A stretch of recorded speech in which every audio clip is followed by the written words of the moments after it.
Join my show Farage, 7 p.m. till 8 p.m. Monday through Thursday, and there you will get opinion, analysis, debate, and I'll cover stories that nobody else dares to touch. And then for the last 15 minutes, talking pints. We're over a drink. We have a civilised conversation with someone. We very often disagree, but we do it in a grown-up way. Come and join me on Farage.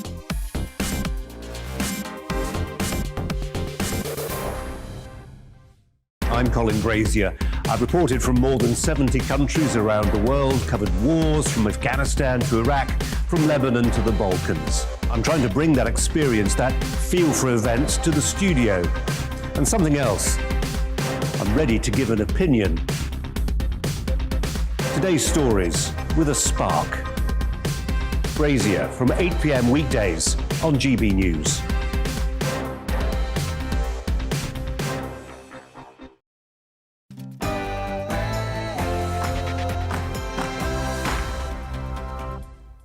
No spin, no bias, no censorship. I'm Dan Wootton. Tonight, are we finally seeing real resistance to the sage hysterics and cabinet irrationals pushing for a full post-Christmas lockdown? I'll offer my resistance in the digest before my superstar panel weigh in. Tonight, one of the most outspoken figures from the worlds of politics and showbiz, Christine Hamilton, the author and GB News host, Tonya Buxton, and senior reporter at the newspaper, Benjamin Butterworth. Why has the mainstream media glossed over attempts by the likes of Dr. Anthony Fauci to publicly discredit those providing alternative strategies to lockdown? Oxford Professor Sunitra Gupta, infectious disease epidemiologist and author of the Great Barrington Declaration, will talk about the smear campaign against her and why UK government officials have got Omicron so wrong at 10:20. Should Boris sack the brothers Grimm, Professor Chris Whitty and Sir Patrick Vallance, and finally learn to live with COVID once and for all? Reclaim leader Lawrence Fox, Tory rebel and 1922 committee treasurer Sir Geoffrey Clifton Brown MP and journalist Nina Mishkov battle it out in possibly the feistiest clash of the year. And will Lord Frost's resignation over Plan B spur the PM into fighting for our freedoms? GB News star Neil Oliver gives his verdict in The Outsider. Joy to the world, we'll be bringing you Christmas carols at 9:30. Daily Express columnist Carol Malone will team up with positive Professor Carol Sikora as Malone reveals her shock at the mad reaction to Omicron after breezing through her brush with the scariant. Should you have difficult conversations about COVID with your family over the festive season? Real Housewives of Cheshire star, model and supporter of the Together Declaration against vaccine passports, Leilani Dowding, went viral after doing just that. She's uncancelled at 10:40. And is it wrong to stop testing in order to save your Christmas plans? I'll put that to my panel in the Media Buzz, where we'll also debate whether vegan-only food events by Labour, the Lib Dems and the Greens discriminate against meat eaters. Plus, we'll bring you a first look at tomorrow's newspaper front pages and crown a new greatest Briton and Union Jackass. This is Dan Wootton Tonight. Let's go.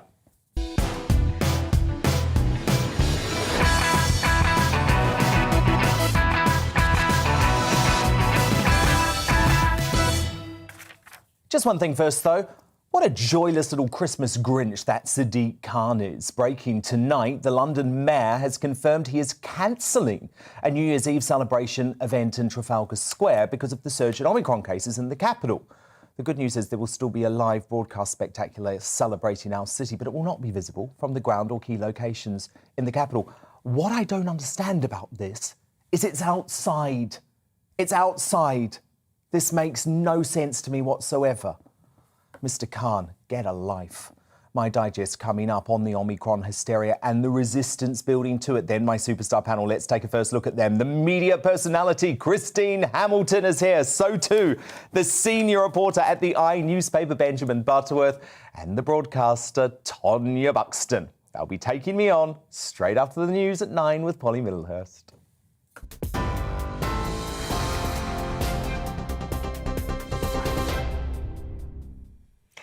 The Prime Minister says tougher COVID restrictions won't be introduced immediately, but the government isn't ruling out further action. Boris Johnson says the data's being monitored hourly and that arguments for stricter measures are very finely balanced. He's urging people to exercise caution over the Christmas period. This comes as the London Mayor, Sadiq Khan, announced that New Year's Eve celebrations in Trafalgar Square won't go ahead this year due to the number of Omicron cases in the capital. We agreed that we should keep the the data from now on under constant review, keep following it hour by hour. And unfortunately, I must say to people, we will have to reserve the possibility of taking further action to protect the public and to protect public health, to protect our NHS. An artist has been jailed for a minimum term of 36 years for the murder of Sir Richard Sutton and the attempted murder of his own mother, Anne Schreiber. Thomas Schreiber killed the multi-millionaire at his country estate in Dorset in April. Anne Schreiber, who was the 83-year-old's partner, was paralysed in the attack. Police read a family statement outside the court. We welcome the outcome of the trial and that justice is seen to be done.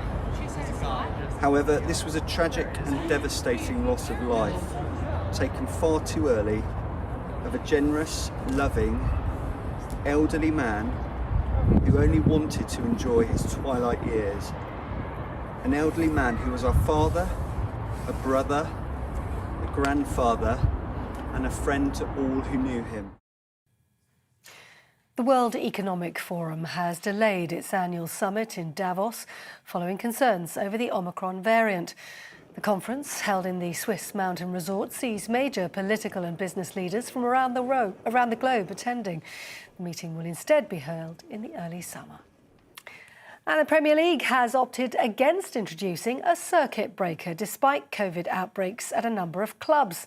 6 of this weekend's 10 fixtures had been postponed due to positive COVID cases, and there had been suggestions that the round of games between December the 28th and 30th might be called off. But at a shareholders' meeting, the league decided to go ahead with its planned schedule, with decisions to be made on a game-by-game basis. Her Majesty the Queen has decided to celebrate Christmas at Windsor this year instead of going to Sandringham. It's the second year in a row Her Majesty, who spent last Christmas at Berkshire residence with her husband, Prince Philip, who died in April, is doing so. It's believed the head of state will take precautions and follow all the appropriate guidelines. Members of the royal family are expected to visit her over the festive period. You're right up to date. I'm back in an hour. Now back to Dan Wootton.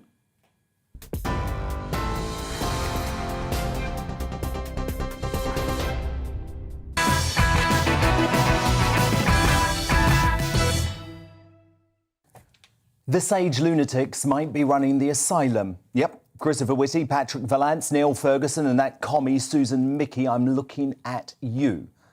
But finally, there is genuine resistance that must ensure Boris Johnson follows through on his promise to live with COVID-19 once and for all by delivering Brits an irreversible roadmap out of the pandemic. Last week, 100 brave Tory backbench rebels stood up for what's right by refusing to nod through further restrictions on our civil liberties and freedoms. But on Saturday night came the bombshell. As I have been pleading for some weeks, finally a Tory big beast, Boris Johnson's Brexit hero, Lord Frost, quit cabinet, saying enough was enough. In a polite but politically significant resignation letter, he told the Prime Minister, "We also need to learn to live with COVID, and I know that is your instinct too.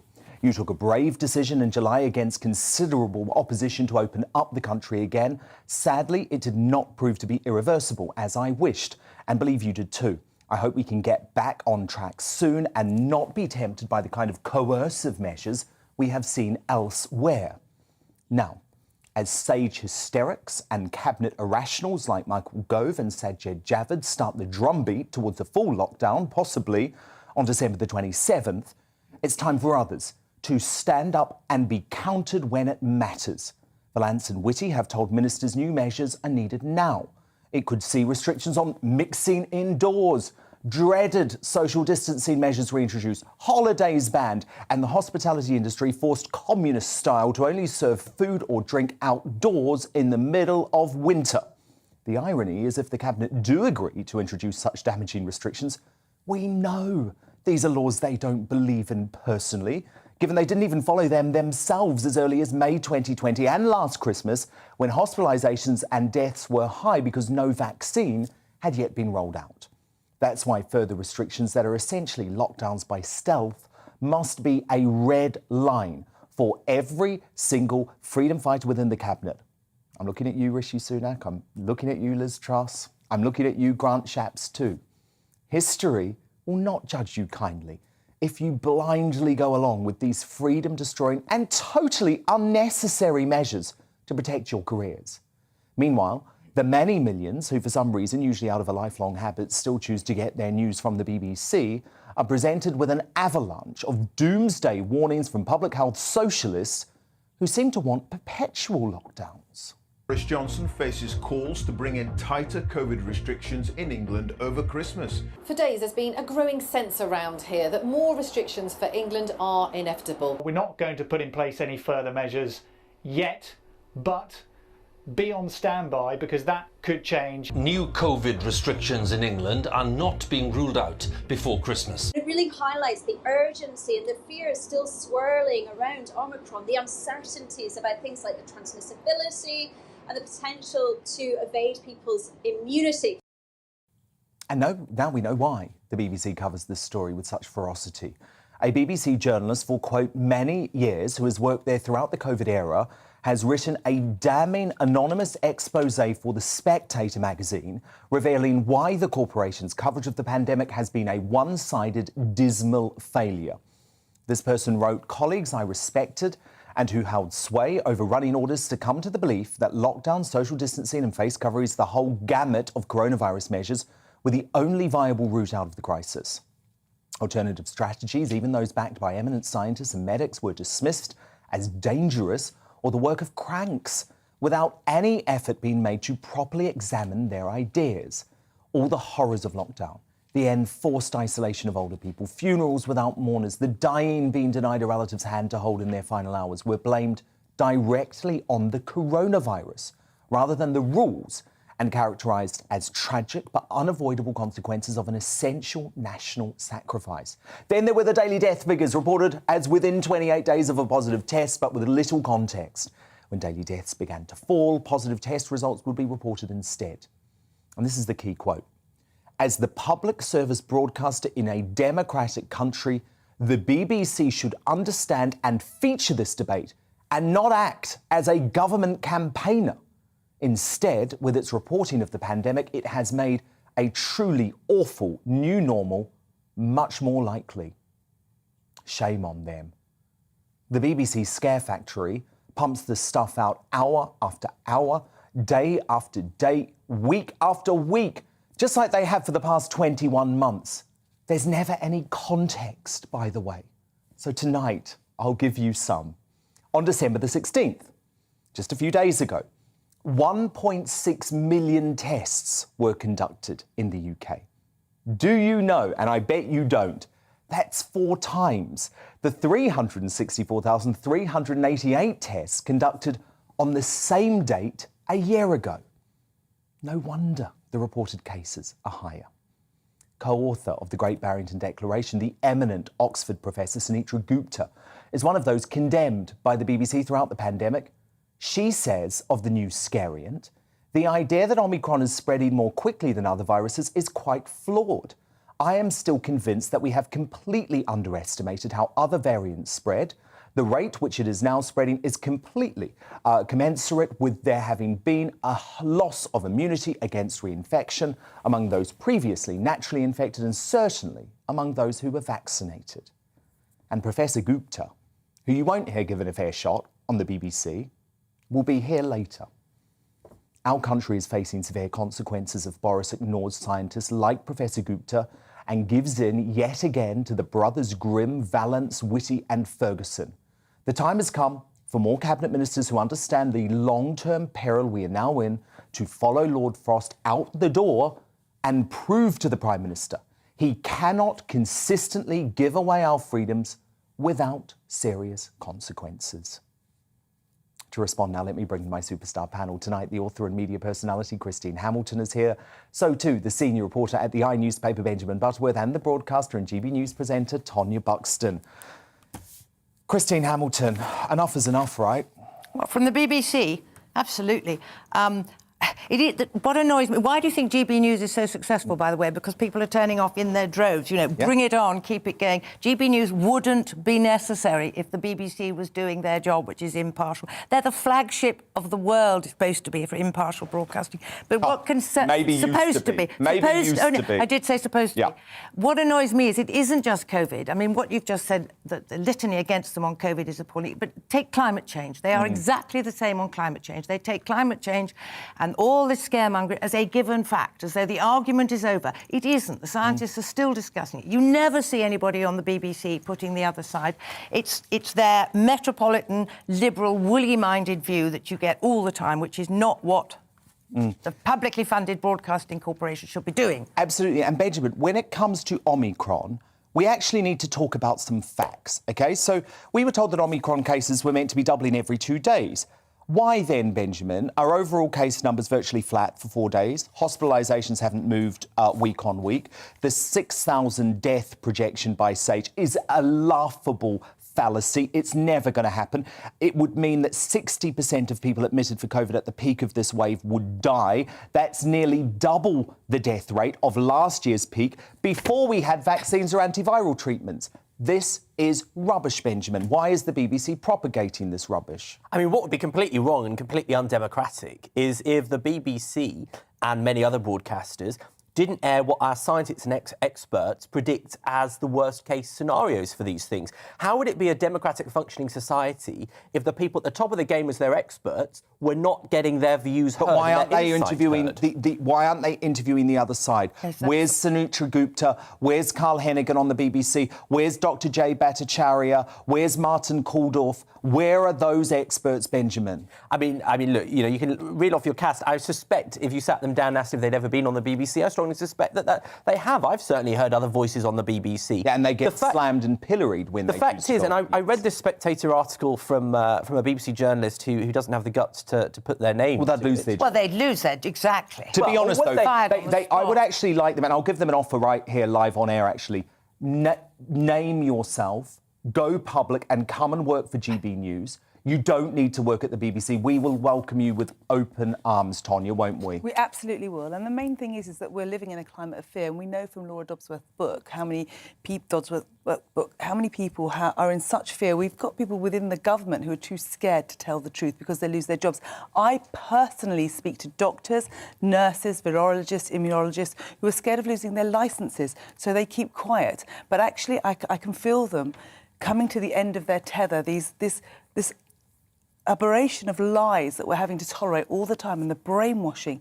We have had a mass brainwashing done on people and we have to be... The BBC has to take responsibility for that because people are suffering. Why are you shaking your head? I mean, hang on. First of all, we haven't had a mass brainwashing. Yes, we have. Did you look at the papers today? I look at the papers every day. We've had a pandemic. Now, you say that there are some medical professionals you speak to who feel that they would lose their licence if they said their views. Yes, they've been warned. They've been warned. What views is it that they hold for which they fear that? Well, one of the facts is that, for example, Omicron at the moment is not what the government, the newspapers, the BBC want us to believe it is. It is a variant, which we've had so many of. It's actually a cold variant. And let me just tell you that I am actually going to quote Putin, which I never thought I'd do ever in my life. What's he said? But he said that this is nature's vaccine, and it is, because it's so contagious, it's not as virulent, it's not as damaging to people. What a shocking thing to say. Why is that shocking? Vaccine that kills people, vulnerable people, the elderly, Who and some died? people How many people have died? How many? Do you know how many people died of Omicron yesterday? I think it was 7. Yes. Do you know how many people died of undiagnosed cancers yesterday? Exactly. Right. Yes, and my mother-in-law is one of these people. So no, you hang on, because I know how you like to interrupt, and I will finish my sentence.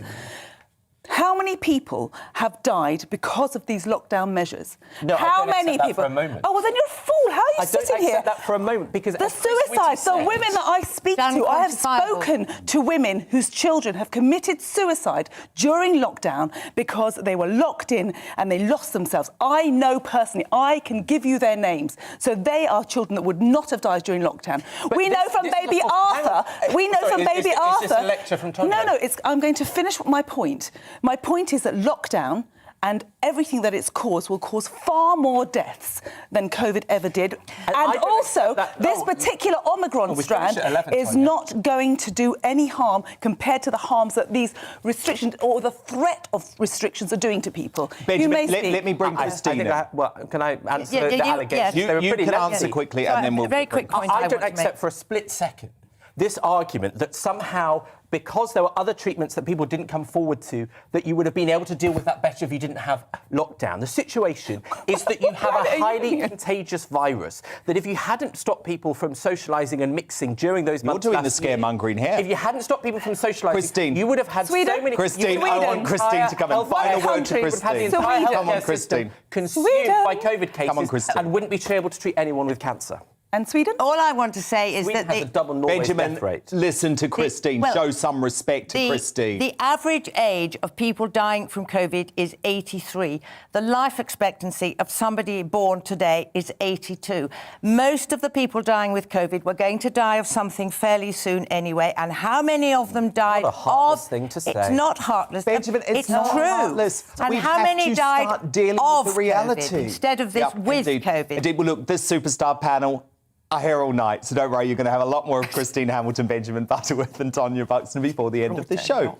But coming up, 'tis the season to be jolly annoyed at COVID regulations. My Christmas carols, Carol Malone and Professor Positive, Carol Sikora, are raging at Omicron after the former breezed her way through a brush with the variant. But next in the clash, should Boris sack the brothers Grimm, Chris Whitty and Patrick Vallance, and finally learn to live with COVID? A belter of a clash coming up between Reclaim leader Lawrence Fox, Tory rebel Sir Geoffrey Clifton-Brown and journalist Nina Mishkov. And don't forget to let me know what you think, Dan, at gbnews.uk, at gbnews on social media, and you can vote in my poll there too. I will reveal the results when we're back after the break. It's time to remind ourselves there's always another winter. Canary Islands sponsors the weather. Hi there. We keep a lot of cloud in the sky, I think, during the next 24 hours, but by the start of Tuesday, there is an increasing chance of cloud breaks in some places, leading to a frosty start, but a good chance of sunshine by the afternoon. Here's the area of high pressure that's been keeping us dry, settled, but also mostly cloudy during the last few days. Now, during Monday, some slightly less moist air drifted in from the east, and that's led to those cloud bases lifting a touch and a better chance of breaks developing within the cloud. But these breaks are always quite tenuous and difficult to pinpoint, so a good chance across central and western parts of the country that we'll start off with those cloud breaks and a touch of frost in places on Tuesday morning. But in general, we keep a lot of cloud, I think, particularly in the east and in the south. And again, we'll see a lot of that cloud drift around during Tuesday itself. But you can see some reasonable cloud breaks and sunshine developing during the afternoon across parts of central and western England into Wales, western Scotland as well. A pleasant enough day where we get some sunshine coming through at last.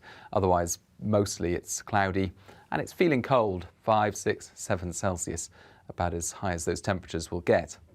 And then with the chance of those more extensive cloud breaks by the end of Tuesday, we go into the start of Wednesday with the fairly widespread frost, I think, across Scotland, England and Wales, particularly away from towns and cities, temperatures dipping a degree or so below freezing.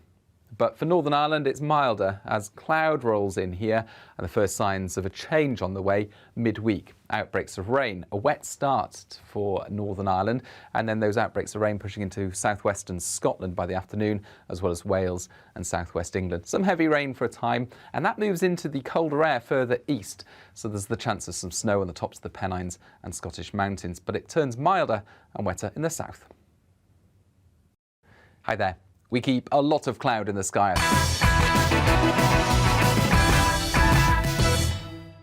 You're watching GB News live across the UK and the world on our digital stream. GB News is Britain's news channel. We are the UK's home of discussion and debate from all perspectives. We are here for you. Don't forget to join our YouTube community by clicking on that subscribe button. And if you want the GB News app, you can click and catch up on programmes anytime. We love to hear from you, so email us. gbviews@gbnews.uk. Thanks for being part of the GB News family. My name is Andrew Doyle. Join me every Sunday evening at 7 p.m. for Free Speech Nation, This is a show where we address current affairs and news stories of the week with the help of two wonderful comedian panellists. I brought in comics because I want to give it a lighter edge, and also they work for less. See you there.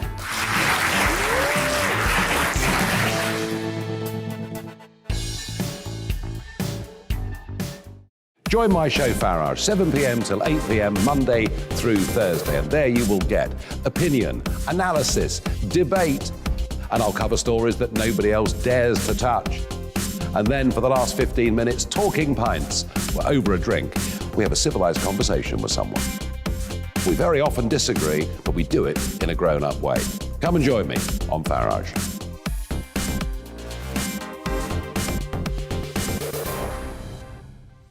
I'm Colin Brazier.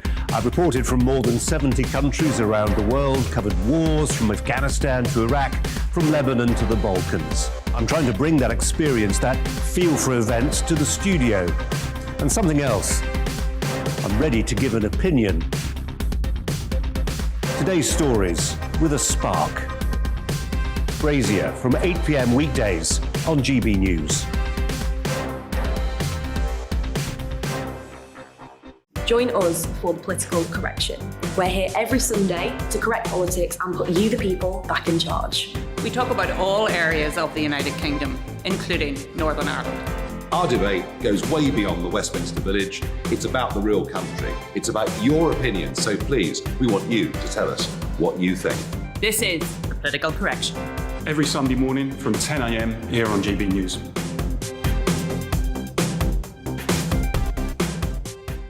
You're watching GB News live across the UK, the world, and our digital stream. GB News is Britain's news channel. We are the UK's home of discussion and debate from all perspectives. We're here for you. Don't forget to join our community by hitting the subscribe button. And download the GB News app so you can click and catch up on programmes anytime. We love to hear from you. Email us at gbviews@gbnews.uk. Thanks for being part of the GB News family.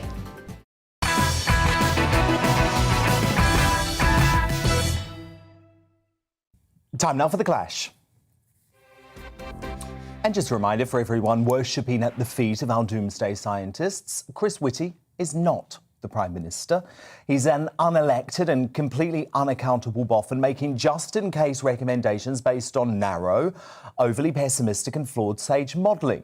In my new Mail Online column, which has just been published tonight, I warned Boris Johnson that if he backs the Omicron hysterics over the next 48 hours or at any time in the next few weeks, there will be grave consequences for his prime ministership. Sadly, his comments this afternoon didn't fill me with much confidence. We agreed that we should keep the data from now on under constant review, keep following it hour by hour, and unfortunately, I must say to people, we will have to reserve the possibility of taking further action to protect the public and to protect public health, to protect our NHS. In my opinion, it's time for the PM to clip the wings of Whitty and his partner in crime, Valance, who have had 21 months of attempting to control our lives without ever coming close to beating the virus. But it's not just about me on this show. I want to hear from you too. Should Boris sack Whitty and get back to learning to live with COVID? You can tweet me and vote now in my poll at GB News or email me, dan@gbnews.uk. But first, I've got a fantastic lineup to try and sway your opinion. The Tory rebel and 1922 committee treasurer, Sir Geoffrey Clifton Brown MP, the star journalist Nina Mishkov, and the Reclaim Party leader Lawrence Fox. So, Sir Geoffrey Clifton Brown, let me start with you. Do you think Boris Johnson now has to take back control? Because I sometimes feel like he's allowing Whitty and Valance and Ferguson to run this whole thing, and it's not working for him. Absolutely. Good evening. Absolutely. Advisors advise, politicians decide. So the Prime Minister should be making the policy only guided by the medics and scientists. And there's been too much in recent weeks of the medics and the scientists getting on, giving their views on the airwaves. And frankly, the tourism industry, the hospitality industry in my constituency is now being hit stone dead.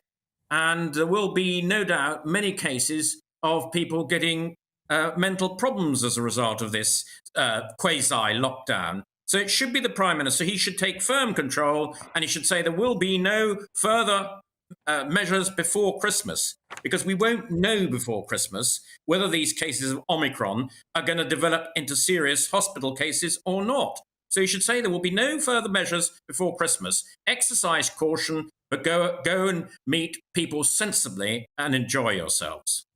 Jeffrey, we're hearing that after Christmas he could go back to this step 2, but that's a sort of howl where we're told we're not allowed to socialise with people indoors. The hospitality industry runs under communist controls, either shutting at 8 p.m.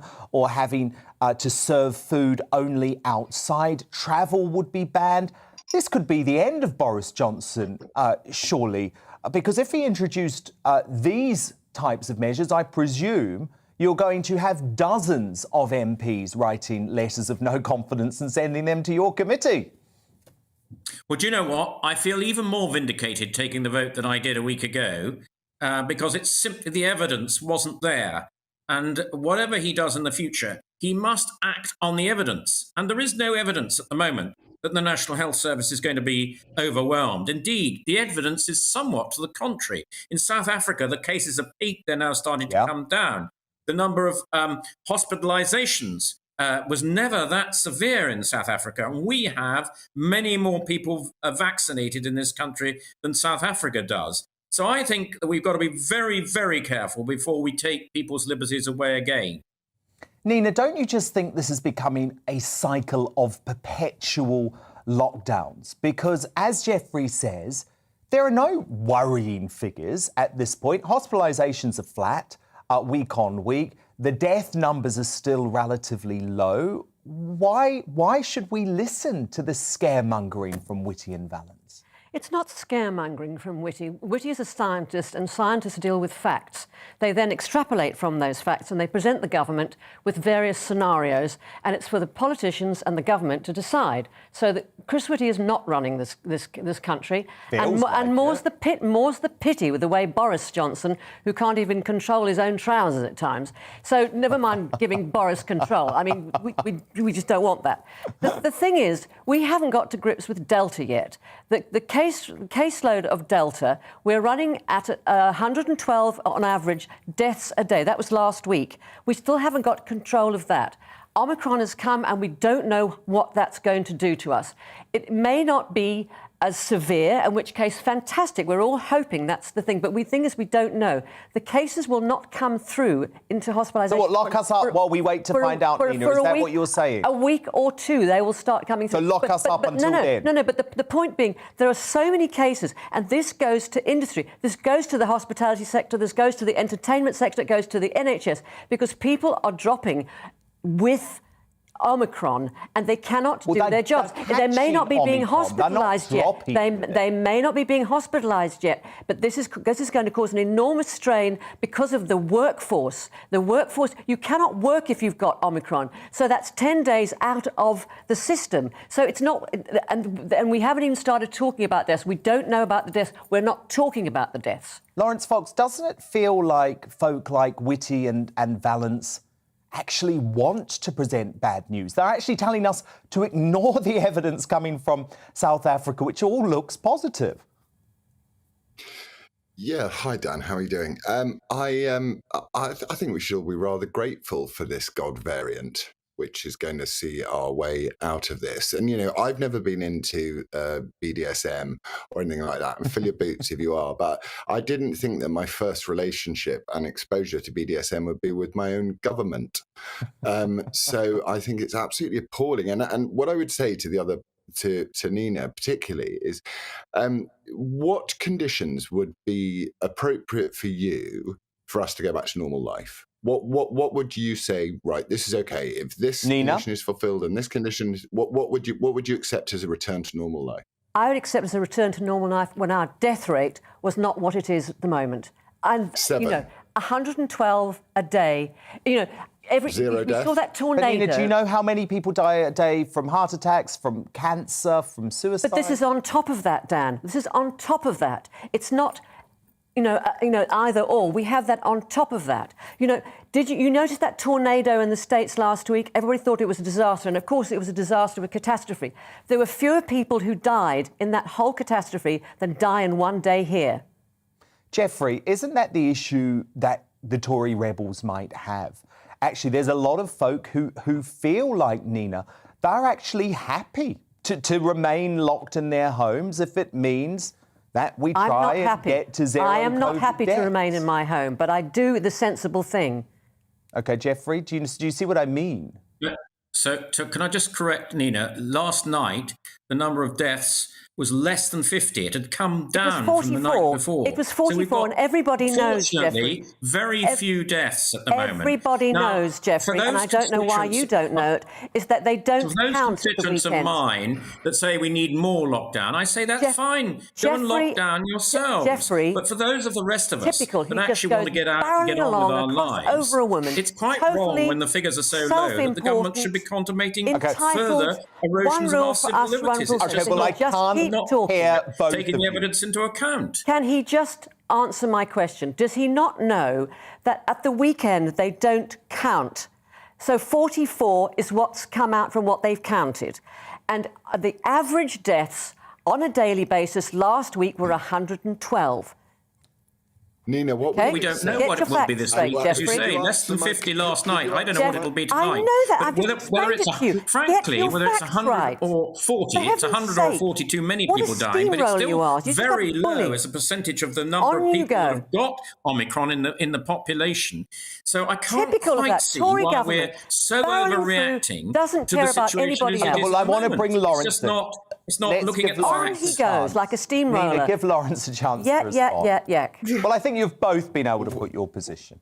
Wouldn't it be wonderful? Is because this whole thing. Look, we've seen, and this is a tragedy, a deep suppression of freedom of speech here. So people are demonised as anti-vaxxers who are pro-choice and all this stuff. We may be beyond it. Well, let's generate a conversation. Let's say, what are the conditions that those who are nervous and justifiably so? My girlfriend is still has long COVID. I'm not denying the existence of COVID, anything like that. It's a horrible condition, and I get it. But what are the conditions that those who are very pro-restriction will accept as a return to normal life? Because what we're witnessing here is a virus is being used to completely reorganize society. And that is, and it's been said by the Prince of Wales, it's been said by Bill Gates, it's been said by Joe Biden, it's been said by almost every leader across the Western world, that we can use this as an opportunity to reorganize society. So I would say, and I do too. So what I would say is, what are the conditions? What's the national conversation for us all moving forward? Exactly. Because I'm particularly. So let me finish. What are we Jeffrey. going to do to? Yeah. And I understand your point, Lawrence, and that's why I want to finish with Jeffrey, because Jeffrey, the strong sense that I get from within the Tory party is that finally Boris has crossed the red line, and you simply will not put up with any restrictions going forward. Oh, we've lost Nina. Don't know why, but Jeffrey, you say you will not put up with any further restrictions. Well, I'm always open to looking at what is happening out there, what the evidence really is. As Boris said before the roadmap, it's data that's important. I'm always open to looking at the data, but at the moment, there isn't anything like sufficient data to warrant any further restriction of our liberties. Yeah, no. Amen. Nina, final word to you. Listen, we just have to take this seriously, and we don't honestly know how it's going to pan out. The thing is, businesses are suffering.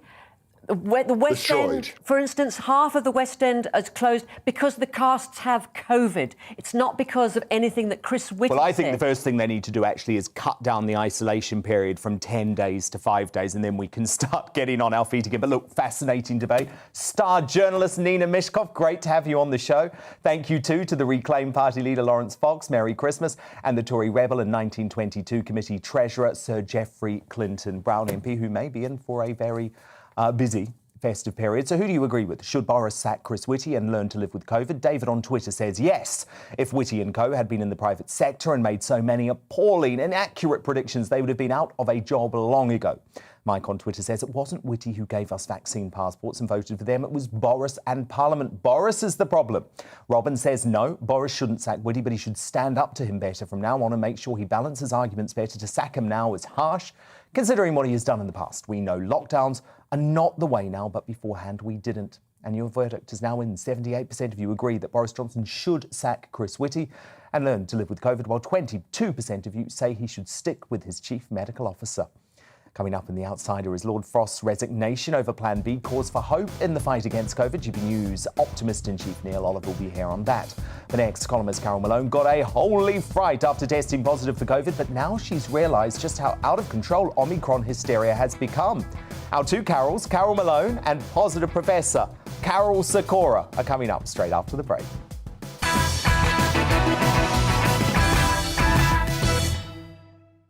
You're watching GB News live across the UK and the world on our digital stream. GB News is Britain's news channel. We are the UK's home of discussion and debate from all perspectives. We are here for you. Don't forget to join our YouTube community by clicking on that subscribe button.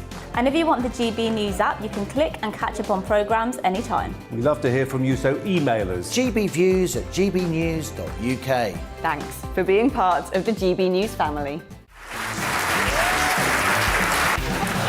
My name is Andrew Doyle. Join me every Sunday evening at 7 p.m. for Free Speech Nation.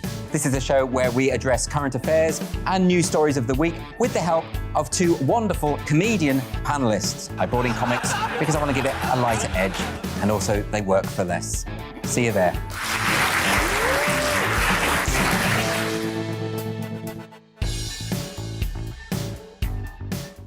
Join my show Farage, 7 p.m. till 8 p.m. Monday through Thursday. And there you will get opinion, analysis, debate, and I'll cover stories that nobody else dares to touch. And then for the last 15 minutes, talking pints. We're over a drink. We have a civilized conversation with someone. We very often disagree, but we do it in a grown-up way. Come and join me on Farage.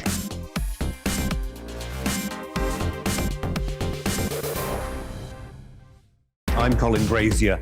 I've reported from more than 70 countries around the world, covered wars from Afghanistan to Iraq, from Lebanon to the Balkans. I'm trying to bring that experience, that feel for events, to the studio. And something else. I'm ready to give an opinion. Today's stories with a spark. Brazier from 8 p.m. weekdays on GB News.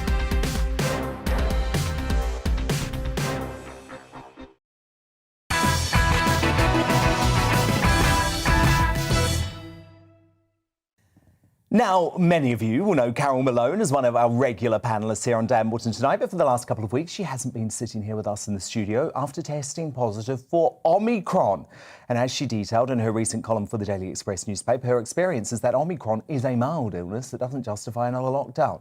Carol wrote, "For the past week and a half, I've been unable to go to work, do my Christmas shopping, see friends, all because of a virus that's been nowhere near as bad as the cold I had a month ago.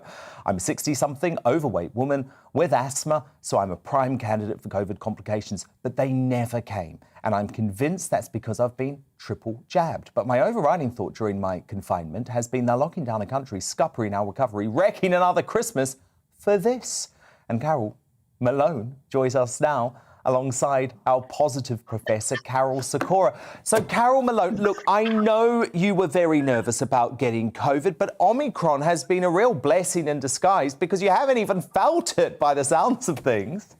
Do you know, Dan, it's incredible. About 12 days ago, I was going to a beauty salon for a facial because I was really tired, been working hard, and I woke up with a bit of a sniffle. And as luck would have it, I just read in the paper that morning that a sniffle is one of the symptoms of Omicron and extreme fatigue. Well, I mean, you know, I'm always tired constantly. But anyway, and I just thought, I'm going to do a lateral flow because I knew I was going to be close to this therapist. So I did the lateral flow, and the two pink lines sprung up like immediately. So God knows how long I'd had it at that point, maybe 2 or 3 days. I'd been very tired for 2 or 3 days, that's for sure. But for me, that's a normal state, and it's things like, it said one of the symptoms is pain in the lower back. I have that, but that's normal for me too. Like I said, I'm 60 something, so that's normal.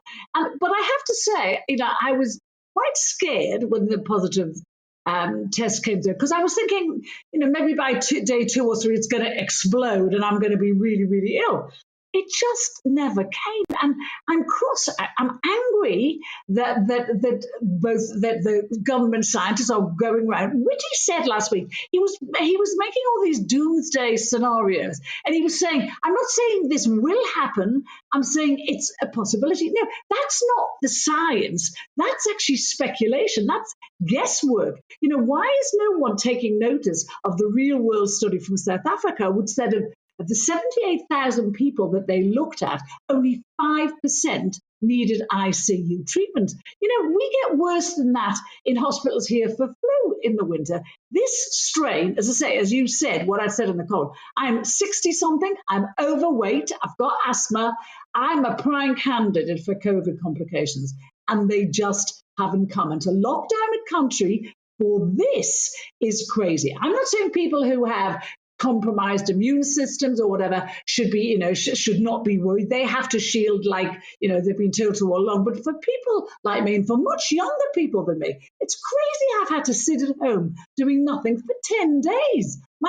I'm angry. I've lost actually another Christmas because of this. And when I hear people like Nina Mishkov being incredibly rude to anyone who has an alternative view, saying people are yapping when they say that this is a mild disease. It makes me really angry. She hasn't had it. She hasn't had Omicron. I have, and I know what it's like. And it makes me so angry that some broadcast companies, the BBC for one, are ignoring the scientists that say this is a mild disease. People like Kate Bingham, the lady responsible for our incredible vaccine rollout, she's saying this is a mild disease. Why is anybody listening to her? Why aren't we listening to our more measured scientists?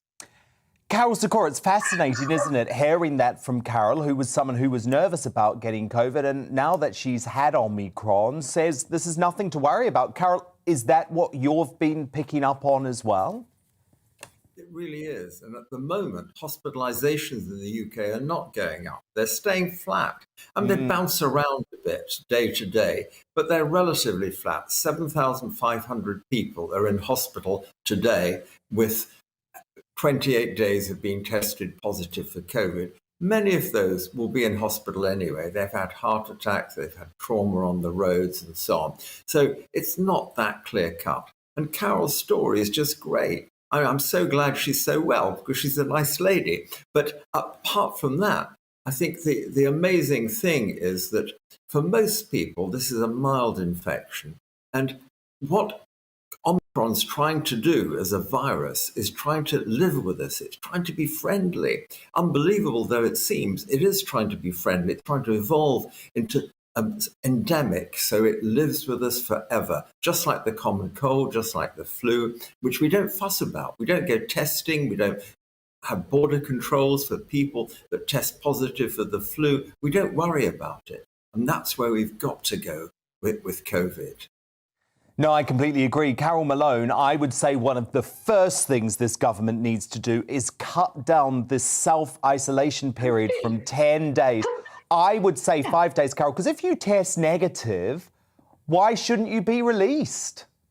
It's crazy. I've actually lost, on a very sort of prosaic level, I've actually lost money this week because I couldn't go to places and I couldn't work, and I was perfectly able to work. Luckily, I can do things like your show on Zoom, but there are lots of things that I can't do like that. And it makes me angry that even today, scientists are calling for more curbs before Christmas. And so many people in the government are opposed to this. So many, and there was actually a story today saying that if Boris does impose more curbs before Christmas, some MPs are going to put letters through, and we know what that means. That means that it's going to call for a leadership election. He's got to hold his nerve here, because this Omicron variant, there's a professor from Australia today saying exactly what Carol's just said, that this is actually a benign virus, if you like. It's something that if we all get, it will create immunity for further mutations of the virus. You know, I'm glad now. There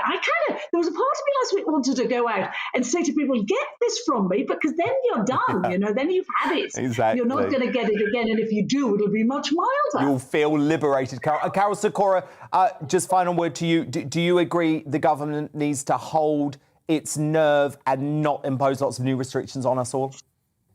Absolutely, Dan. We've just got to hold our nerve. If the numbers start going up, okay, we can stop. The counter-argument is, well, we've got to do it earlier, before the numbers go up. But let's face it, it is Christmas. People want to be with their families. They want to mix. We need to be. We need to be. No, I agree. Well, look, my two Christmas carols, thank you so much, Carol Malone. I'm so glad that you're okay. I know you're going to be with us in the new year. And Carol Sikora. I will. And Merry Christmas to you all. Give my love Merry Christmas to the guys on the panel. Thank you, Carol. Hello. We will, and we've loved your work, Positive Professor. Thank you for keeping us upbeat, and you're going to be with us, of course, throughout 2022, so we will speak then. Thank you both. Coming up, why has the mainstream media glossed over reports that Dr. Anthony Fauci attempted to publicly discredit those providing alternative strategies to lockdown? Oxford Professor Sunitra Gupta speaks on the attempts to sully her name and the outrageous response to Omicron at 10:20. The next, will Lord Frost's resignation over Plan B spur the PM into fighting back against the lockdown? GBNews star Neil Oliver is today's outsider. He will give his verdict on that straight after the break. It's time to remind ourselves there's always another winter. Canary Islands sponsors the weather. Hi there. We keep a lot of cloud in the sky, I think, during the next 24 hours, but by the start of Tuesday, there is an increasing chance of cloud breaks in some places, leading to a frosty start, but a good chance of sunshine by the afternoon. Here's the area of high pressure that's been keeping us dry, settled, but also mostly cloudy during the last few days. Now, during Monday, some slightly less moist air drifted in from the east, and that's led to those cloud bases lifting a touch and a better chance of breaks developing within the cloud. But these breaks are always quite tenuous and difficult to pinpoint, so a good chance across central and western parts of the country that we'll start off with those cloud breaks and a touch of frost in places on Tuesday morning. But in general, we keep a lot of cloud, I think, particularly in the east and in the south. And again, we'll see a lot of that cloud drift around during Tuesday itself. But you can see some reasonable cloud breaks and sunshine developing during the afternoon across parts of central and western England into Wales, western Scotland as well. A pleasant enough day where we get some sunshine coming through at last.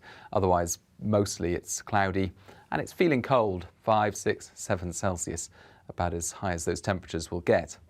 And then with the chance of those more extensive cloud breaks by the end of Tuesday, we go into the start of Wednesday with the fairly widespread frost, I think, across Scotland, England and Wales, particularly away from towns and cities, temperatures dipping a degree or so below freezing. But for Northern Ireland, it's milder as cloud rolls in here and the first signs of a change on the way midweek. Outbreaks of rain, a wet start for Northern Ireland, and then those outbreaks of rain pushing into southwestern Scotland by the afternoon, as well as Wales and southwest England. Some heavy rain for a time, and that moves into the colder air further east. So there's the chance of some snow on the tops of the Pennines and Scottish mountains, but it turns milder and wetter in the south. Canary Islands sponsors the weather.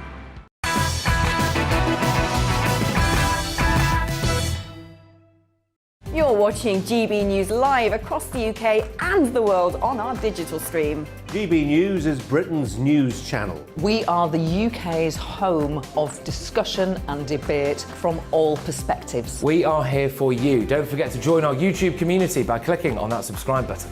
And if you want the GB News app, you can click and catch up on programmes anytime. We love to hear from you, so email us. gbviews@gbnews.uk. Thanks for being part of the GB News family. My name is Andrew Doyle. Join me every Sunday evening at 7 p.m. for Free Speech Nation. This is a show where we address current affairs and news stories of the week with the help of two wonderful comedian panellists. I brought in comics because I want to give it a lighter edge, and also they work for less. See you there.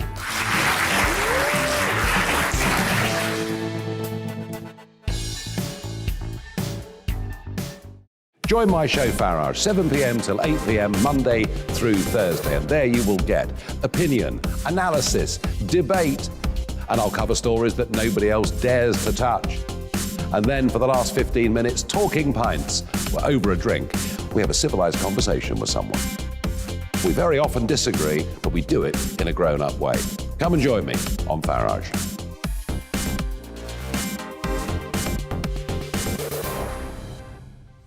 I'm Colin Brazier. I've reported from more than 70 countries around the world, covered wars from Afghanistan to Iraq, from Lebanon to the Balkans. I'm trying to bring that experience, that feel for events, to the studio. And something else. I'm ready to give an opinion. Today's stories with a spark. Brazier from 8 p.m. weekdays on GB News.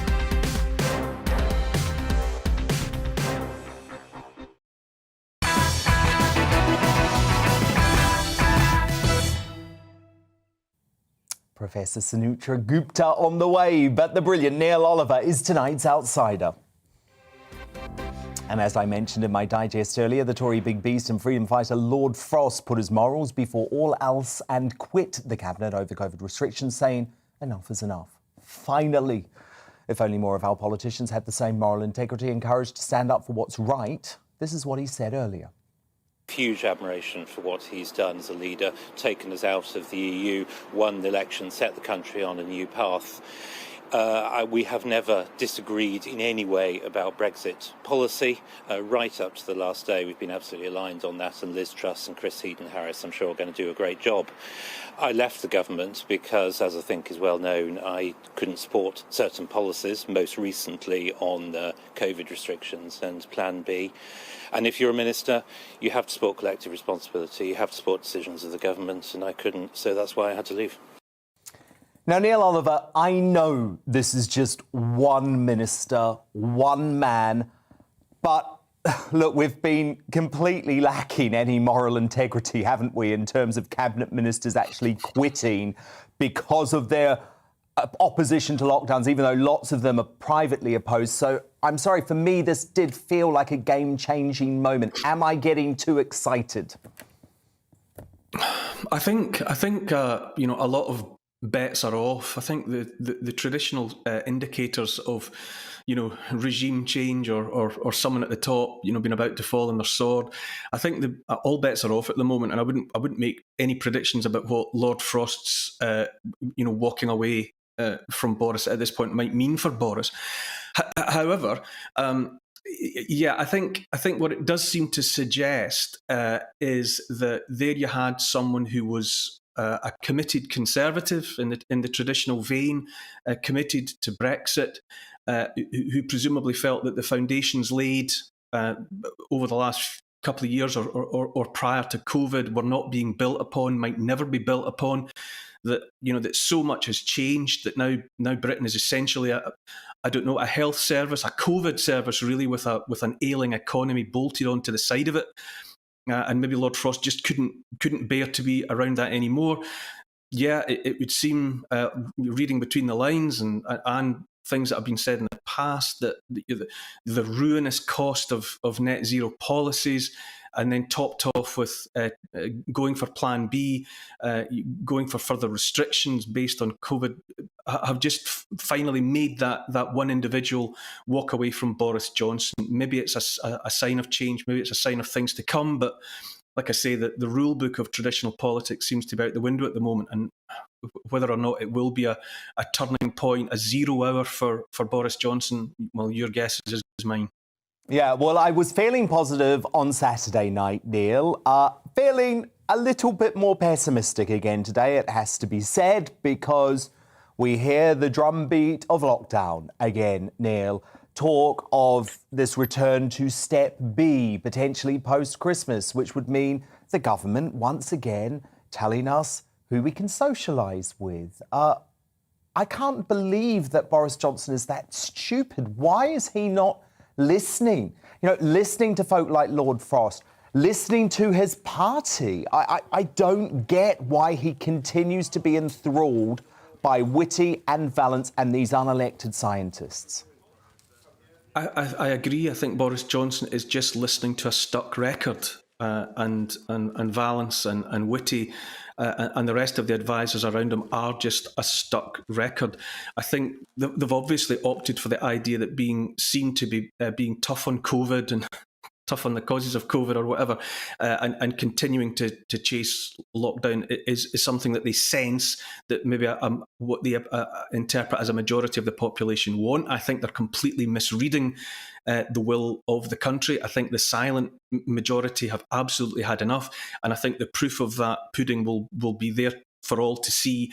I think even if a lockdown is brought in, I predict that it will be flouted and broken, and people will just go about their business, having finally, and after an intolerable period, having had enough. I don't see any possibility of people following lockdown wholeheartedly. They maybe pay lip service to it in some ways, because it would seem that only Boris Johnson and his closest cohort have failed to see that lockdowns have always and only caused more damage and have caused more hurt than they have prevented. The fact that after 2 years of ruinous lockdown, all the well-rehearsed consequences to the economy, to livelihoods, to people's mental and physical health, the fact that Boris Johnson is remaining faithful to that dead horse, that he keeps flogging that dead horse of lockdown, I don't know. He doesn't seem to have any ability to listen to anything, as I say, but that same old broken record. I was amazed, and it was great to hear Carol Malone there before this segment, apparently waking up to the fact that COVID need not be the end of the world. And she seemed to be acknowledging that natural immunity obtained from contracting a mild form of the virus might be the perfect Christmas gift for all. Natural immunity being the gold standard of protection from viruses, so far as the tried and trusted medical textbooks have always made clear. And if Carol Malone is waking up to that, then surely Boris Johnson could wake up to that reality as well. Neil, thank you so much for helping to keep me sane this year, and also keeping millions and millions of us sane. Honestly, you have been the voice of reason and at times the voice of hope. And we've needed that, Neil. So have a wonderful Christmas, and you'll be back with us in the new year. You too, Dan, and you too. You have been a source of light and optimism and positivity and common sense that I, for my own part, have looked to as well. So thank you too. You, Neil. Thank you. Have a great Christmas.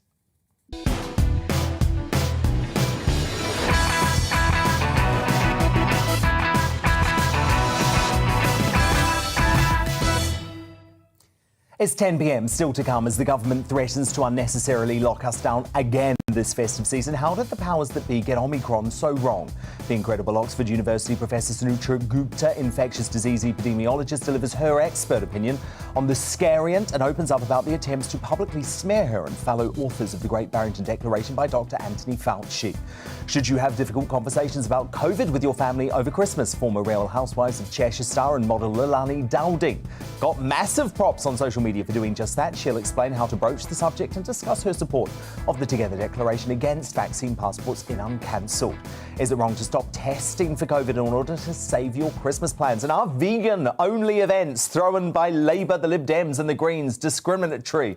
My panel will get their teeth into those debates and more of today's top headlines in the media buzz. Plus, I'll bring you a first look at tomorrow's newspaper front pages next and throughout the rest of the show before we crown a new greatest Briton and Union Jackass. But before all of that, the news with the brilliant Bolly Middlehurst.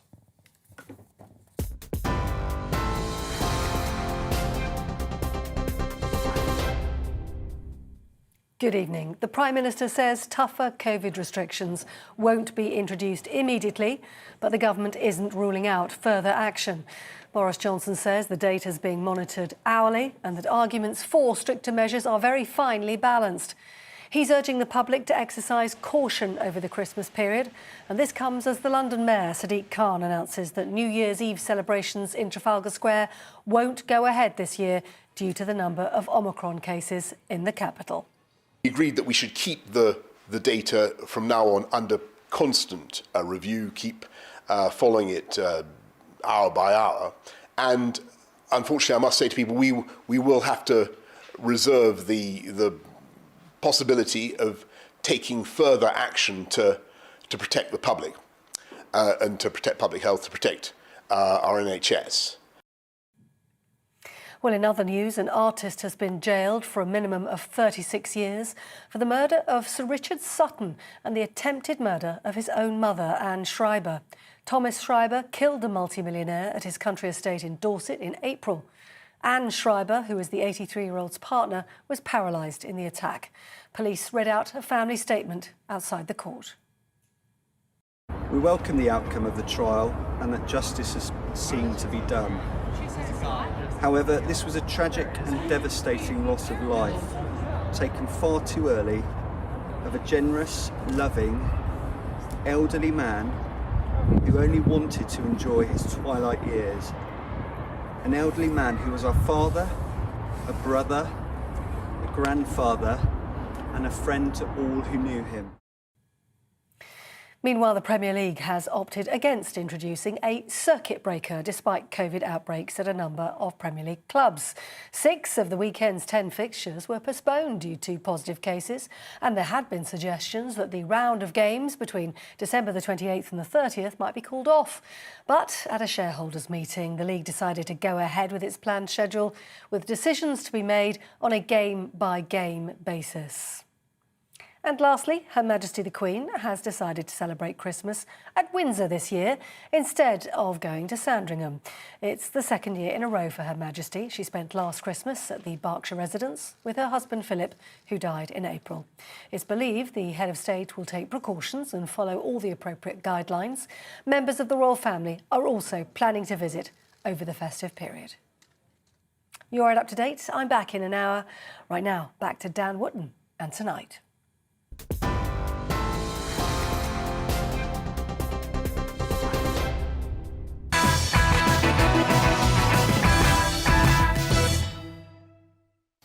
Tomorrow's News Tonight now on our Media Buzz.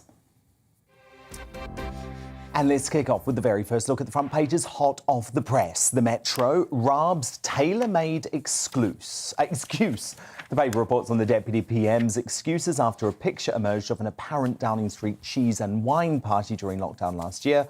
Raab insists no rules were broken because they were wearing suits and it's a place of work. Christmas lockdown blocked by Boris and Cabinet, says the Eye. The paper reports the PM is unlikely to impose new COVID restrictions that start before Christmas. But what about afterwards? We're not just prepared to get through Christmas, by the way, and then give our freedoms away. Over to the Herald in Scotland, Christmas Day rules will not change, says Sturgeon. The First Minister has, however, left the door open to potentially tighten the rules in Scotland after Boxing Day. She is set to update her SNP members this afternoon. My superstar panel back with me now, author and media personality Christine Hamilton, senior reporter at the I newspaper Benjamin Butterworth, and the broadcaster Tonya Buxton. Now, if you want more proof that these COVID measures are a form of psychological torture, look no further than the moral quandary folk are now facing over testing. Confronted with the prospect of a second Christmas in a row, locked inside, some, like the anonymous contributor who appeared in the Sunday Times this weekend, have neutralised the risk of isolation by boycotting lateral flows and PCRs altogether. In the column, the anonymous writer admits, "I know this is selfish, but another Christmas locked up with our young children getting no access to their doting grandparents and vice versa is almost an unbearable thought. Fine, you may be ready to write off another Christmas for the sake of next time, but what if it's the same situation this time next year?"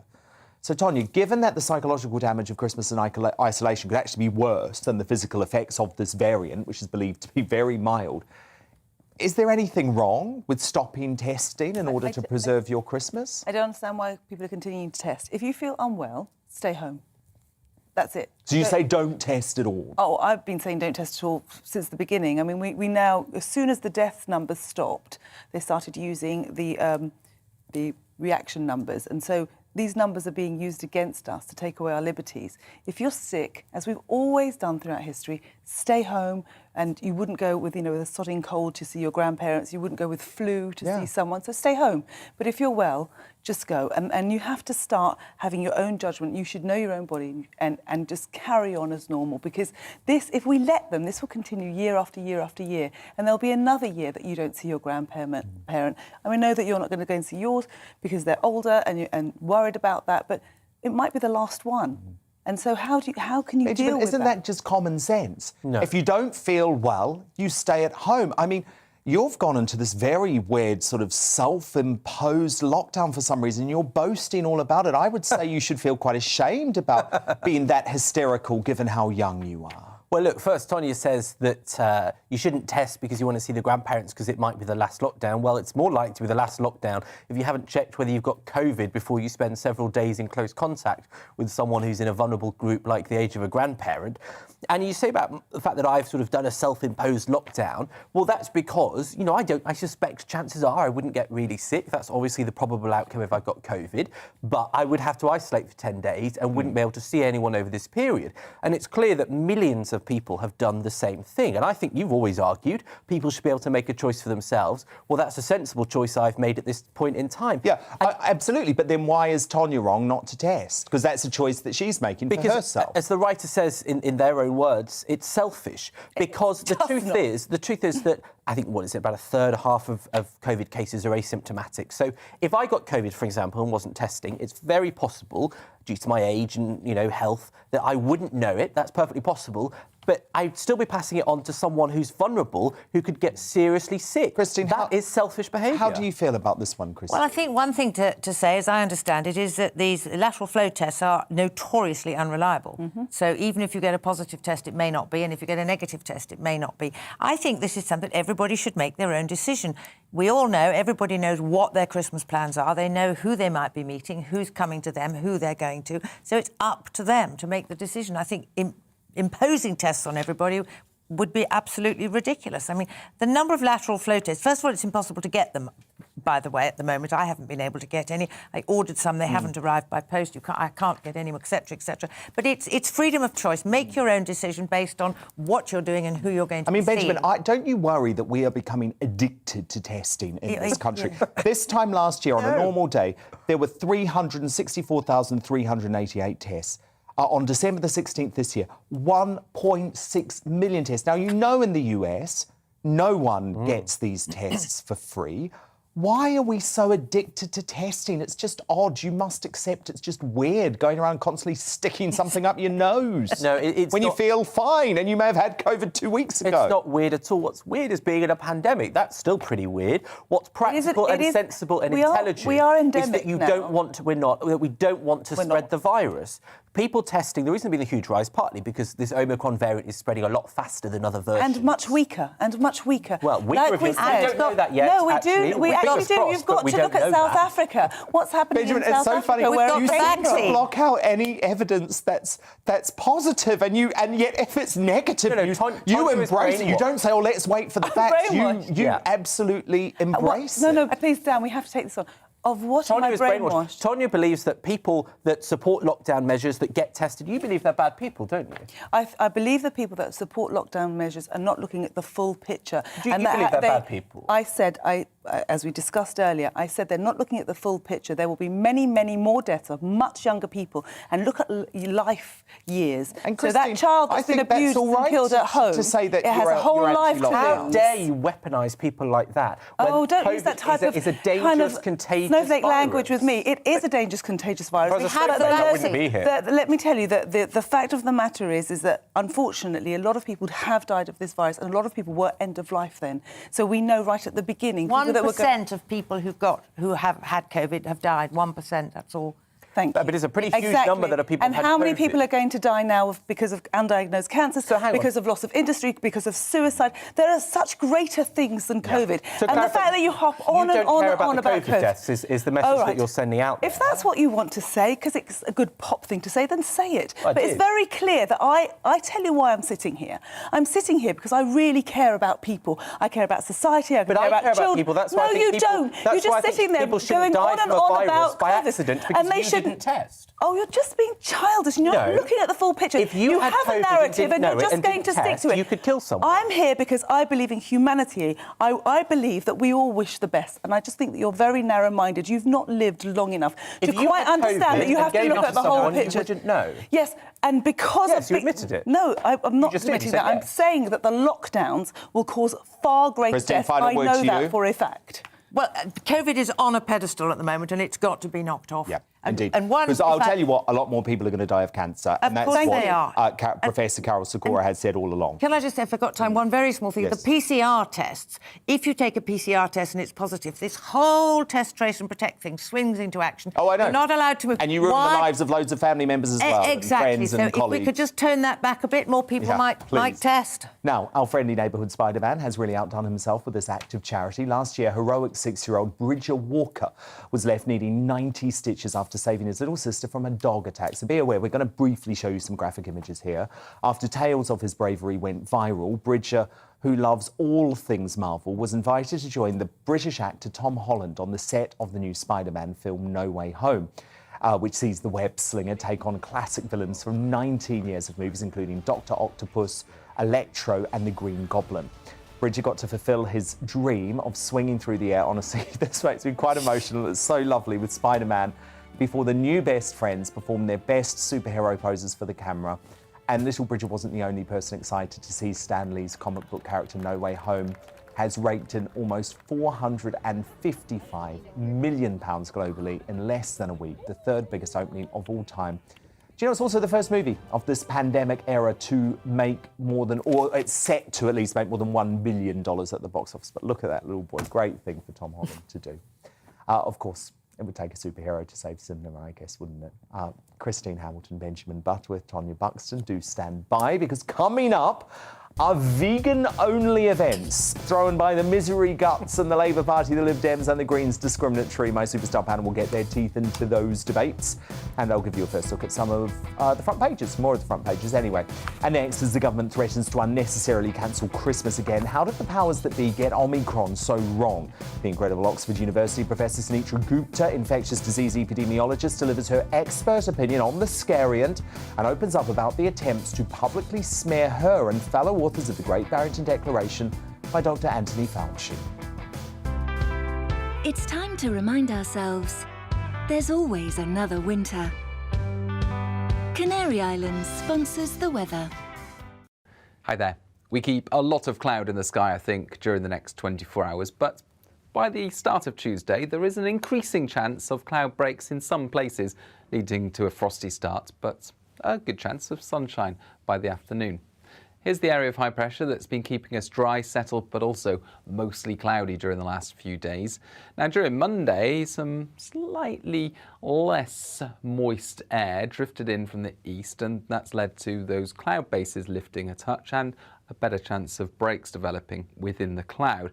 But these breaks are always quite tenuous and difficult to pinpoint, so a good chance across central and western parts of the country that we'll start off with those cloud breaks and a touch of frost in places on Tuesday morning. But in general, we keep a lot of cloud, I think, particularly in the east and in the south.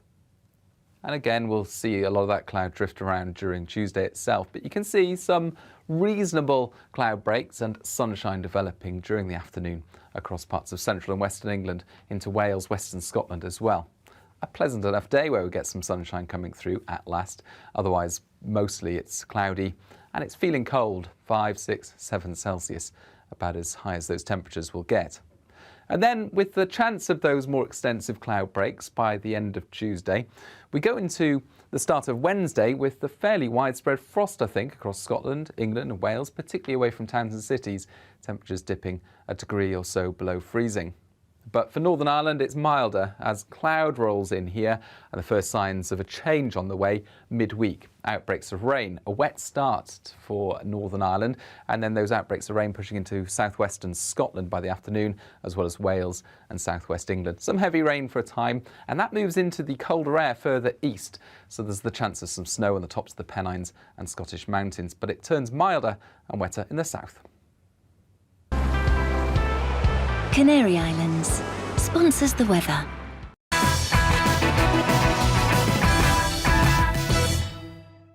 You're watching GB News live across the UK and the world on our digital stream. GB News is Britain's news channel. We are the UK's home of discussion and debate from all perspectives. We are here for you. Don't forget to join our YouTube community by clicking on that subscribe button. And if you want the GB News app, you can click and catch up on programmes anytime. We love to hear from you, so email us. gbviews@gbnews.uk. Thanks for being part of the GB News family. My name is Andrew Doyle. Join me every Sunday evening at 7 p.m. for Free Speech Nation. This is a show where we address current affairs and news stories of the week with the help of two wonderful comedian panellists. I brought in comics because I want to give it a lighter edge, and also they work for less. See you there.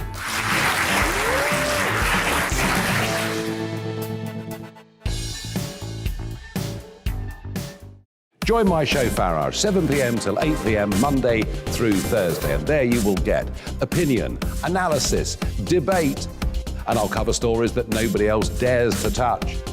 And then for the last 15 minutes, talking pints. We're over a drink. We have a civilised conversation with someone.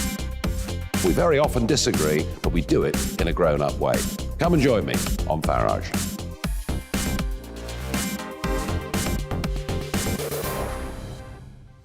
I'm Colin Brazier. I've reported from more than 70 countries around the world, covered wars from Afghanistan to Iraq, from Lebanon to the Balkans. I'm trying to bring that experience, that feel for events, to the studio. And something else. I'm ready to give an opinion. Today's stories with a spark. Brazier from 8 p.m. weekdays on GB News. Join us for the Political Correction. We're here every Sunday to correct politics and put you, the people, back in charge. We talk about all areas of the United Kingdom, including Northern Ireland. Our debate goes way beyond the Westminster Village. It's about the real country. It's about your opinion. So please, we want you to tell us what you think. This is the Political Correction. Every Sunday morning from 10 a.m. here on GB News.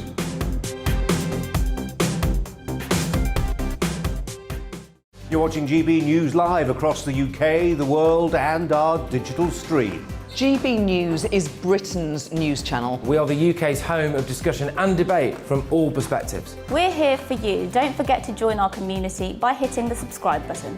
And download the GB News app so you can click and catch up on programmes anytime. We love to hear from you. Email us at gbviews@gbnews.uk. Thanks for being part of the GB News family.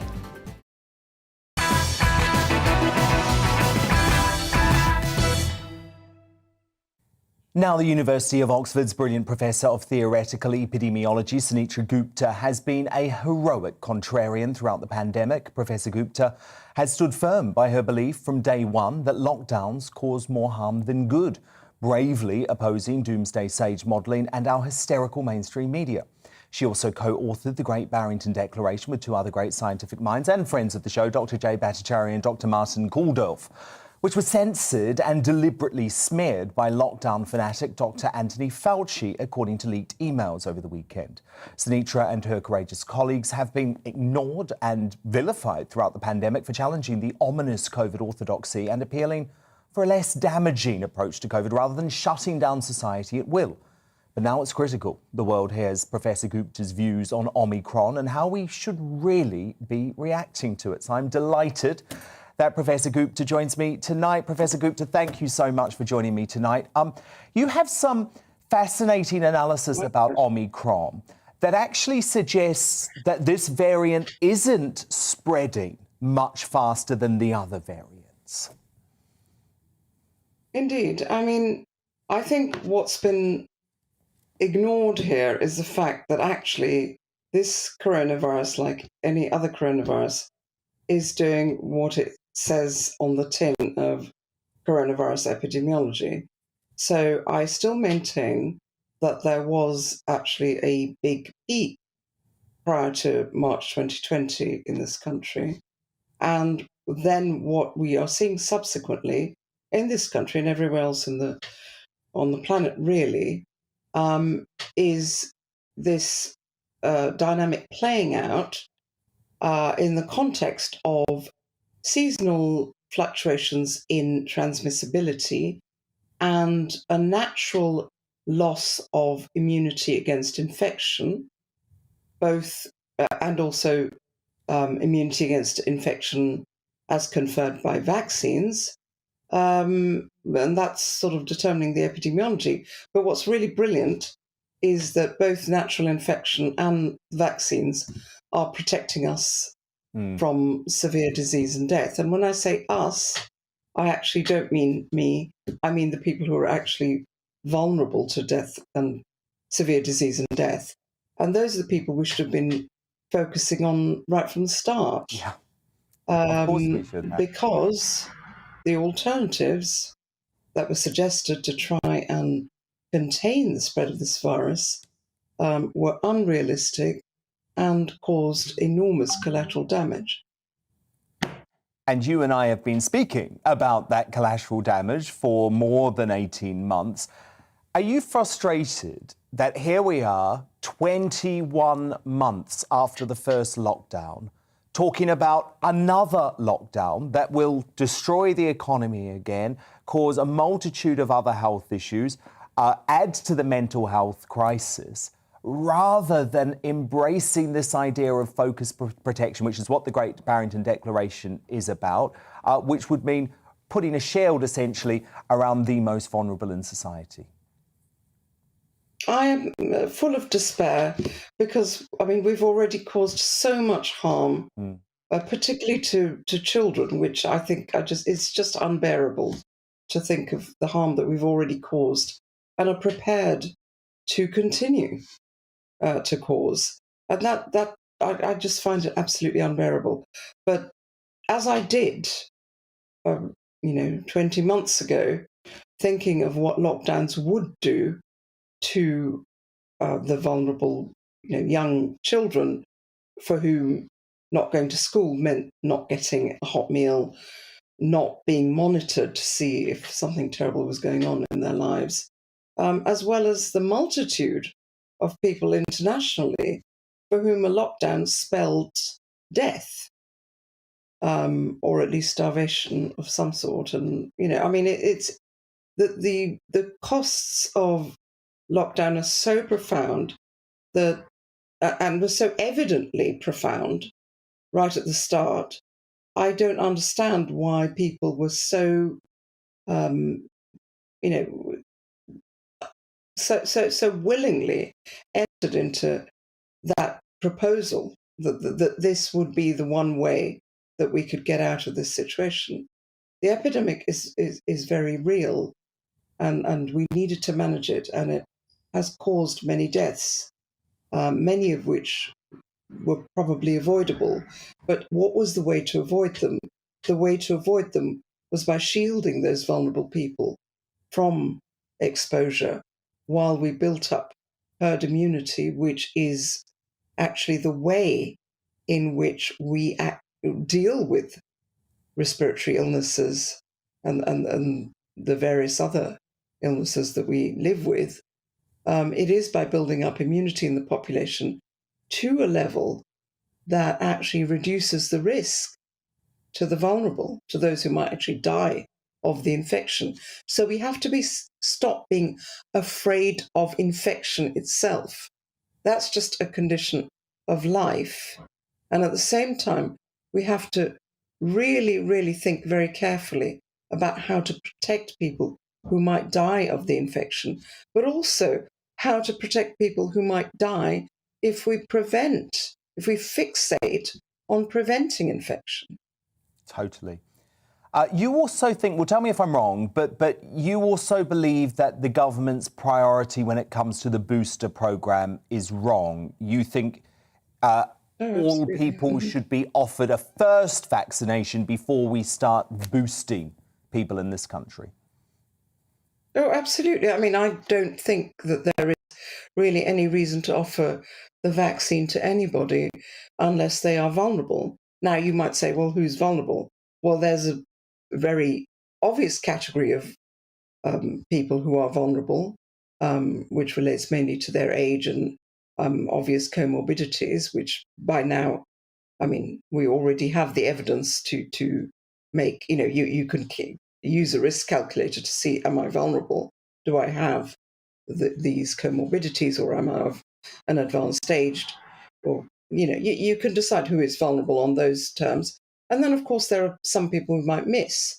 So, I'm prepared for people to come up with a rational strategy.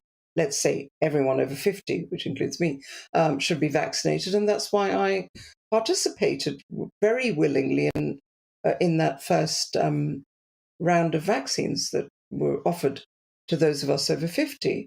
And because that is really a form of focused protection. And now the boosters should also be used in that regard, if necessary, to bolster protection amongst those who are vulnerable. And more importantly, across the world, we need to use these vaccines to protect those who haven't received any vaccines at all yet. And that's what we should be worrying about, rather than keeping case numbers down. That's just vanity. That's a sort of national vanity. Now, the Great Barrington Declaration has over 850,000 signatures, including some of the world's top scientists. You're obviously one of 3 co-authors. We've learnt over the past 3 days, Professor Gupta, that there was quite an extraordinary attempt by Dr. Anthony Fauci in the US and his henchmen to essentially try and take down the Great Barrington Declaration immediately after it was published last year. And your co-author, Dr. Jay Bhattacharya, someone who regularly appears on this show, has said, so I now know what it feels like to be the subject of a propaganda attack by my own government. Discussion and engagement would have been a better path. How did you feel to read these emails between Dr. Fauci trying to take down the Great Barrington Declaration?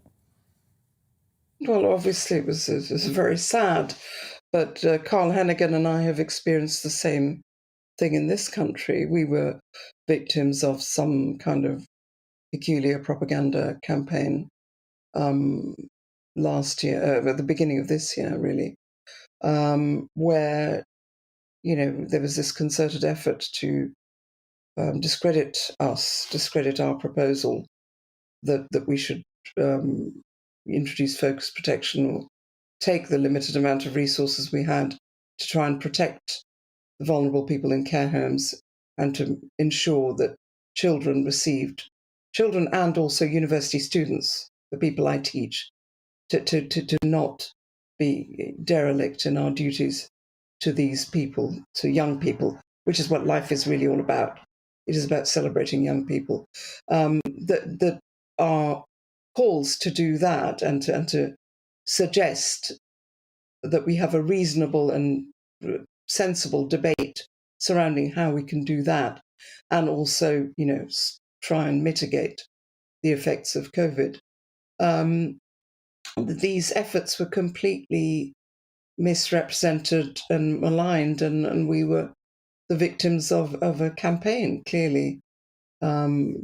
It's very obvious when you look at the ways in which we were discredited. There was a sort of line which, again, sort of centered around accusations of us having apparently said that the epidemic was over. Now, if we thought the epidemic was over, why were we spending so much time and energy and putting ourselves, our necks on the line, to write something like the Great Barrington Declaration? What was the purpose of that if we thought the epidemic was over in March 2020? I mean, it's insane. But there we go. People wanted to discredit us. And sadly, many scientists, many colleagues, many friends were happy to sign up to that campaign. It is something that has been extremely damaging to me psychologically, but also, sadly, I think and much more importantly, not having that debate, I think, is what's left us now in this position, which is just terrifying, actually. Well, it is. It's terrifying. It's devastating. We're talking about perpetual lockdowns. So all I can say, Professor Sunetra Gupta, is that you have been an absolute hero of mine throughout this entire pandemic, and you have been proven right. So thank you so Thank much, you so much for coming on the show I tonight. really I hope appreciate to it. speak to you in 2022. Keep up the good work. Professor Sunitra Gupta, co-author of the Great Barrington Declaration. Now, should you have difficult conversations about COVID with your family over the Christmas period, former Real Housewives of Cheshire star and model Alani Dowding got massive props on social media for doing just that. She'll explain how to broach the subject and discuss her support of the Together Declaration against vaccine passports in Uncancelled. The next, a vegan-only events thrown by Labour, the Lib Dems and the Greens discriminatory. My panel will get their teeth into those debates and more of today's top headlines in the Media Buzz.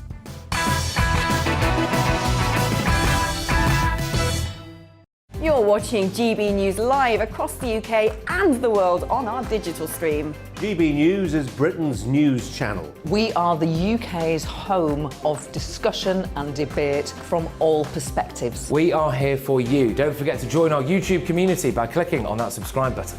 And if you want the GB News app, you can click and catch up on programmes anytime. We love to hear from you, so email us. gbviews@gbnews.uk. Thanks for being part of the GB News family. My name is Andrew Doyle. Join me every Sunday evening at 7 p.m. for Free Speech Nation. This is a show where we address current affairs and news stories of the week with the help of two wonderful comedian panellists. I brought in comics because I want to give it a lighter edge, and also they work for less. See you there.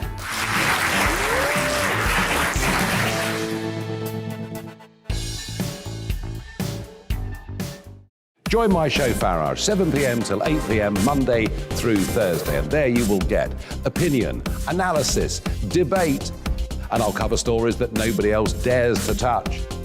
And then for the last 15 minutes, talking pints. We're over a drink.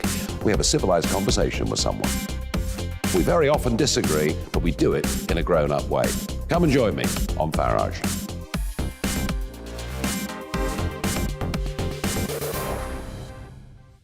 I'm Colin Brazier.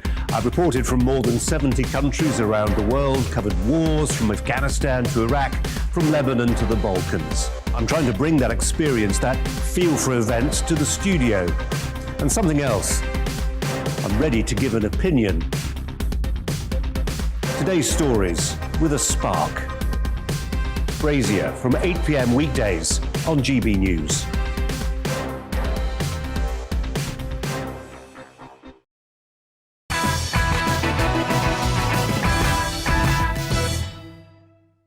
Let's return to tomorrow's news tonight now in our Media Buzz. Lots of front pages have just been delivered. You know what's dominating The Guardian's headline: COVID surges, but cabinet surges mean no extra curbs for now. They will be upset about that. Government sources have told the publication that measures are unlikely to be imposed before Christmas Day, though an announcement about rules to be brought in before New Year's Eve could be made in the coming days. You know, we don't have to have new rules ever. Why doesn't The Guardian realise that? The Mirror splashes on the Queen's quiet Christmas. Royal sources say her Madge made a, quote, personal choice to call off her annual Sandringham event and celebrate the big day at Windsor instead. I hope everyone feels really proud of the fact that the Queen is unable to be with her family at Christmas. Well done to you all. Confusion at Christmas, says the Daily Telegraph. The Prime Minister's been urged to give clarity over COVID rules as the Cabinet refuses to back restrictions pre-Christmas. The Independent also reports on the Prime Minister's decision to delay COVID restrictions. It reports scientists urge the PM to act now as a wave of infection threatens to overwhelm the NHS. We've heard all that before, haven't we? Hold on to your baubles, says The Sun. Anxious families and businesses are in limbo after Boris Johnson warned he could slap COVID restrictions on Christmas at any moment. The PM said he will rule nothing out in the fight against Omicron following a testy virtual cabinet meeting today. Well, I say good on those cabinet ministers who are standing up to Boris Johnson. They should be more than testy. They should be ropeable. They should be furious, and they should say, we will quit if more restrictions are introduced. To the Times now, Christmas hopes grow as Johnson delays action. He shouldn't be delaying action. He should be calling action off. Jacob Rees-Mogg, leader of the House of Commons, has said the government should trust people to make the right decisions to protect themselves and their families instead of imposing more restrictions. Amen to that. More on the Media Buzz now with tonight's superstar panel, the author and media personality, Christine Hamilton, senior reporter at the newspaper, Benjamin Butterworth, and the broadcaster and GB News host, Tonya Buxton. Now, be very afraid. The vegan orthodoxy is coming. And it won't stop until we are all forced onto miserable and unhealthy plant-based diets. The latest anti-meat crusade in rural Oxfordshire has taken place between councillors over a decision to serve only vegan food at official council events. Green Party councillor and virtue signalling vegan in Middleton put forward the motion that was passed by the ruling Liberal Democrat, Labour and Green Party alliance. Oh my goodness, what an awful political alliance that would be. Please let that never happen nationally. The vegan diktat comes amid the government's climate committee encouraging people to cut their meat and dairy intake by a fifth. And Middleton claims his council should lead by example by only serving plant-based meals at their 6 meetings a year. But Tory councillor David Bartholomew slammed the decision, saying the Conservative opposition believes that veganism is a choice that should be respected, but it is not something that should be rammed down the throats of vegetarian and meat eaters. A carrot, not a stick approach should be employed. So, Christine Hamilton, I mean, I'm sorry. I don't want to be forced to eat vegan food anywhere because all the vegans that I know, Christine, are very unhealthy, have terrible skin and seem to be collapsing all the time because they're not getting the right nutrients. All their teeth are falling out and everything else. Yeah. I think it's an absolute arrogant cheek. It's the tyranny of the minority. Apparently 2% of people in this country are vegans. Fine, I'm not knocking it, and apparently it's spreading, so any minute now we'll all be vegans. Good for them. They have always insisted that there should be a vegan option on the menu, and now they're the ones who are saying there shouldn't be a meat and dairy option. It's unbelievable cheek, and it's ludicrous. And Benjamin, this is happening, isn't it? Because it started in the entertainment industry, as it always did, with the virtue signalling, Oscars and Golden Globes and Brits and everyone enforcing this vegan meal. Well, I went to the BAFTAs that year and ate their vegan meal, and I'll tell you what, it was the most disgusting meal I have had in my life. Well, look, theatres might be closed, but I think the panto is alive and well with you and vegans. Look, you know, I'm not a vegan, so I'm not going to pretend. But I think we have an outdated idea of what the term vegan means, because actually there are loads of things, such as the Greggs sausage roll, where there is a vegan version because it's sort of lab-grown meat. And as someone who likes meat and eats chicken and bacon maybe too frequently, I actually think we'd be a lot better to move to a world where you use those versions of meat, not only because I think ethically it's a bit better, but also it's a massive cause of CO2 emissions. Is cows. But that's not that's one argument. That is not saying that you can't have meat and dairy, which is what these councillors are saying, that there will be no other option. That is dictatorial. But I mean, look, you know, I think there's probably far more councils that haven't had a vegan option than haven't had a meat option. I know, so but imagine how vegans feel. But it's this creep, Tonya. Now, look, this is actually your area of expertise in a way because you are a health food queen. But Tonya, surely you agree with me, actually a lot of vegan food is very unhealthy. It's all processed rubbish because you can't have lots of the good stuff. Dan, all I can say is if I was cooking you vegan food at the BAFTAs that day, you would have had a delicious meal. Yeah, no, I would. You were the best cook in the world. I love your food. There are some amazing vegan dishes that you can do because I believe in the Mediterranean diet, which is 80% plant-based and 20% meat and dairy, etc. And you can cook some really delicious things. The problem I have... But you have cheese and all that. Yes, no, the Orthodox, for the Greeks, for example, they have long periods of pure veganism. You know, 40 days before Easter, 40 days before Christmas, 20 days before in August. So it's strict veganism, and there's some delicious things. But what they don't do is they don't do this fake stuff, and that's where my problem arises. And also, you cannot be healthy having a pure vegan diet.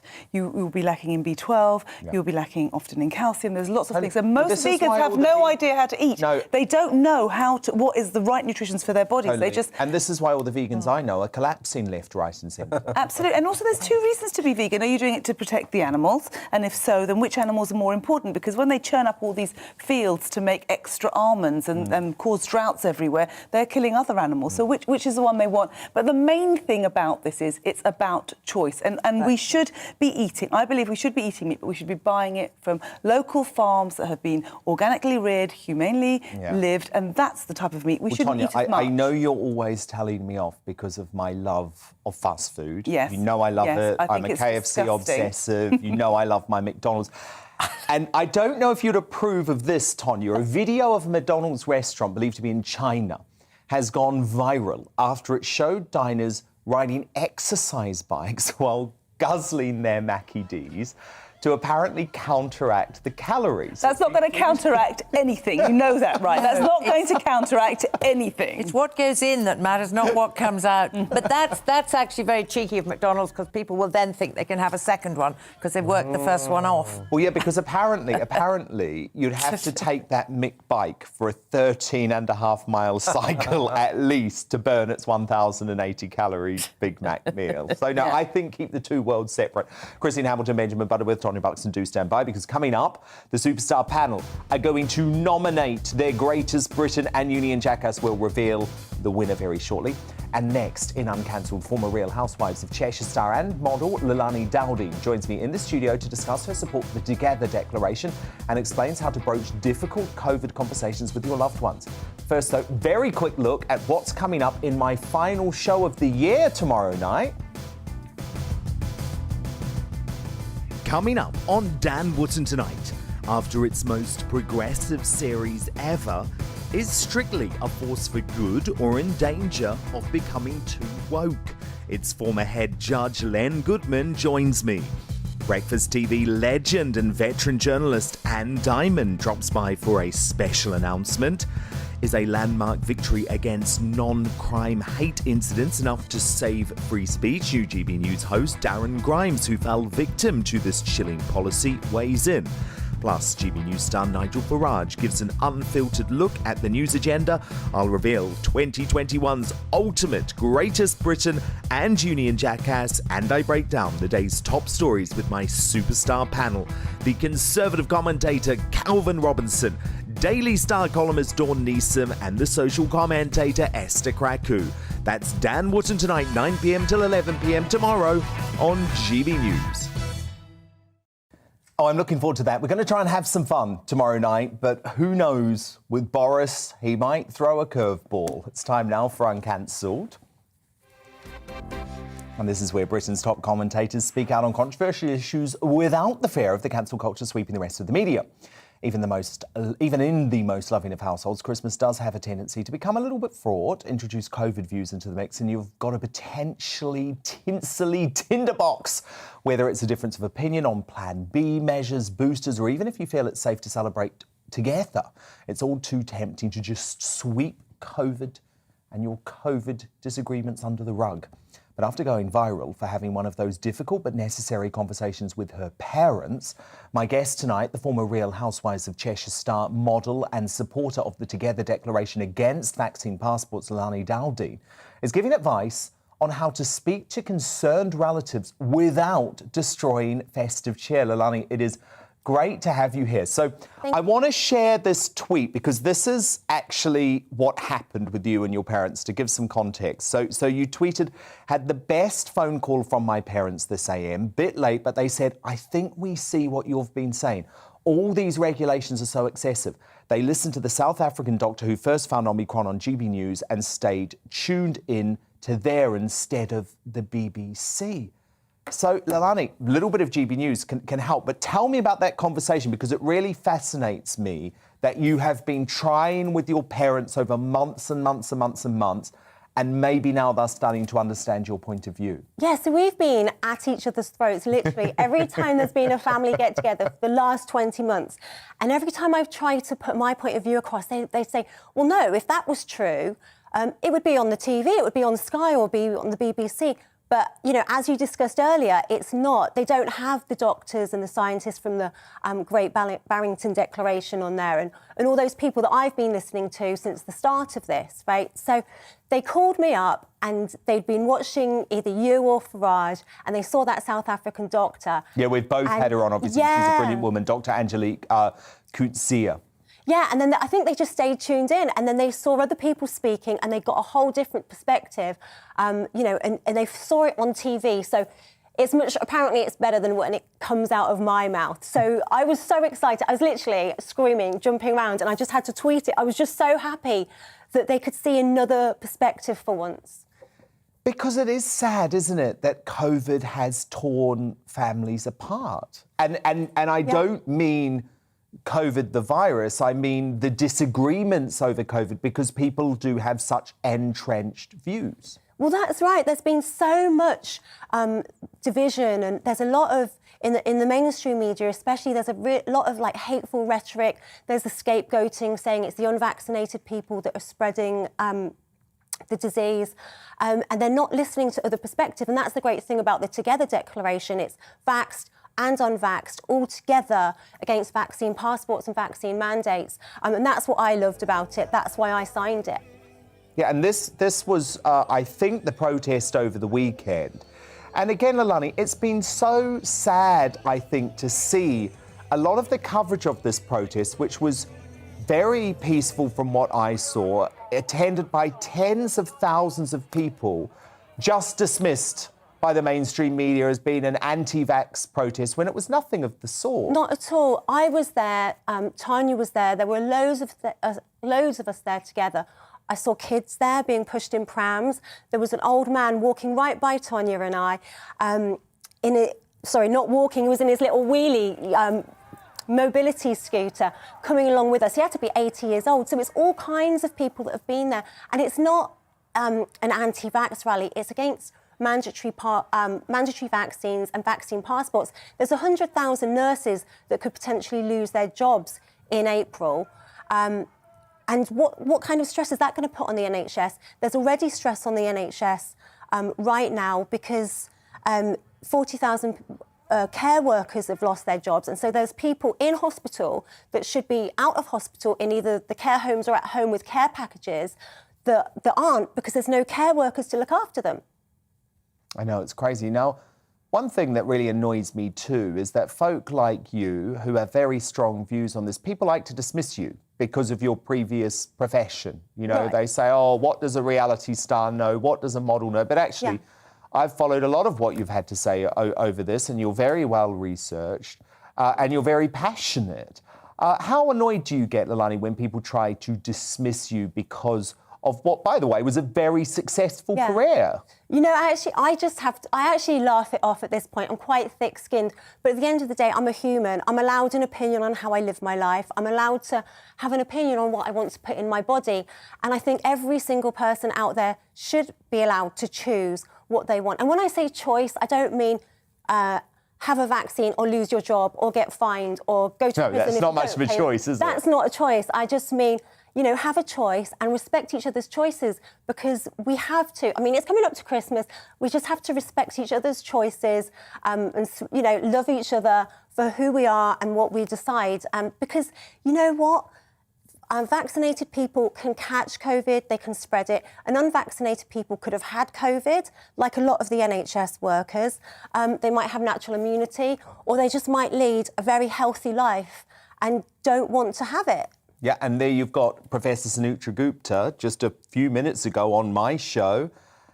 And remember, this is one of the world's top epidemiologists, an Oxford University professor, saying actually she doesn't think anyone who isn't vulnerable should be having a jab at all, let alone a booster. So we have to accept that there are different scientific thoughts on this. And I think this constant slamming of people who go against the orthodoxy has to stop. Yeah, well, this is the thing as well. You know, you've already had Dr. Malone on here, who I've followed since the start of this, who said the same thing. He was the inventor of the mRNA vaccine, and he said he doesn't agree with it going to anyone who's not vulnerable. You've had our own vaccine committee saying they don't recommend it for children, but our government went against their science. So there's a lot out there. Yeah, and we just have to be able to have the debate and have the debate respectfully. And I'm really delighted that you've been here today, Leilani. Thank you. Thank you so much. We'll have you back very soon. Thank you. But it is time now to reveal today's greatest Briton and Union Jackass. My superstar panel are back with me now to nominate theirs. So, Christine Hamilton, I'm going to kick off with you tonight. Who is your nomination for Greatest Briton this Monday? It's Lord Frost, of course. He's had an extremely principled resignation.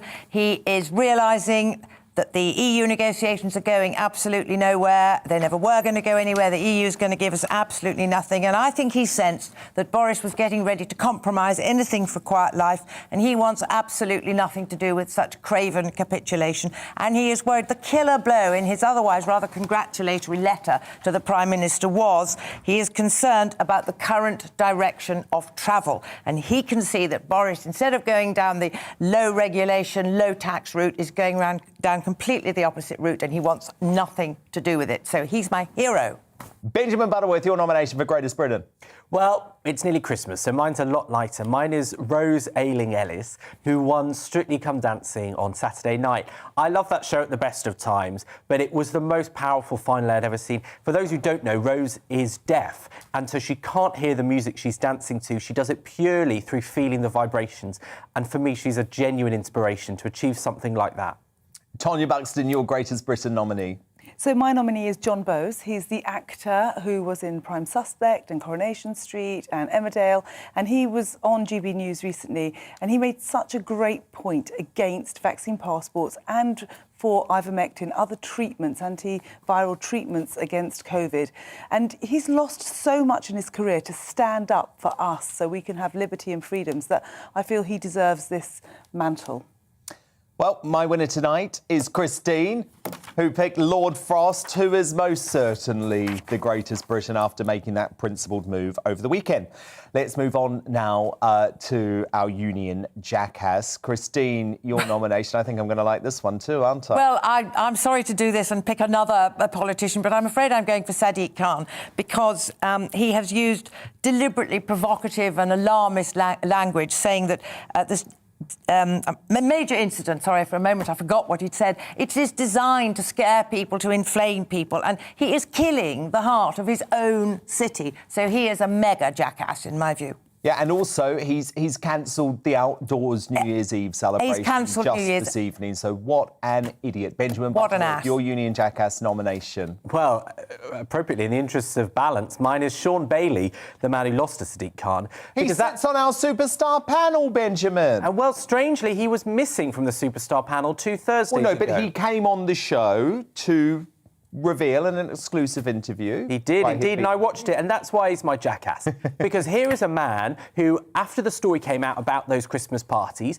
knew what he'd done, but strangely, he skipped this show. He didn't post a single tweet. He went completely silent. We didn't skip the show. He was here, and he had a whole interview with me where I challenged him about it. He skipped the show before the picture came out, the week before. He didn't say anything publicly, and then when the picture of him having a Christmas party at Conservative headquarters was published, he had the audacity to come on this show and go, "Oh, I must be totally honest with everyone about what happened." Well, how strange you weren't honest until the proof was published.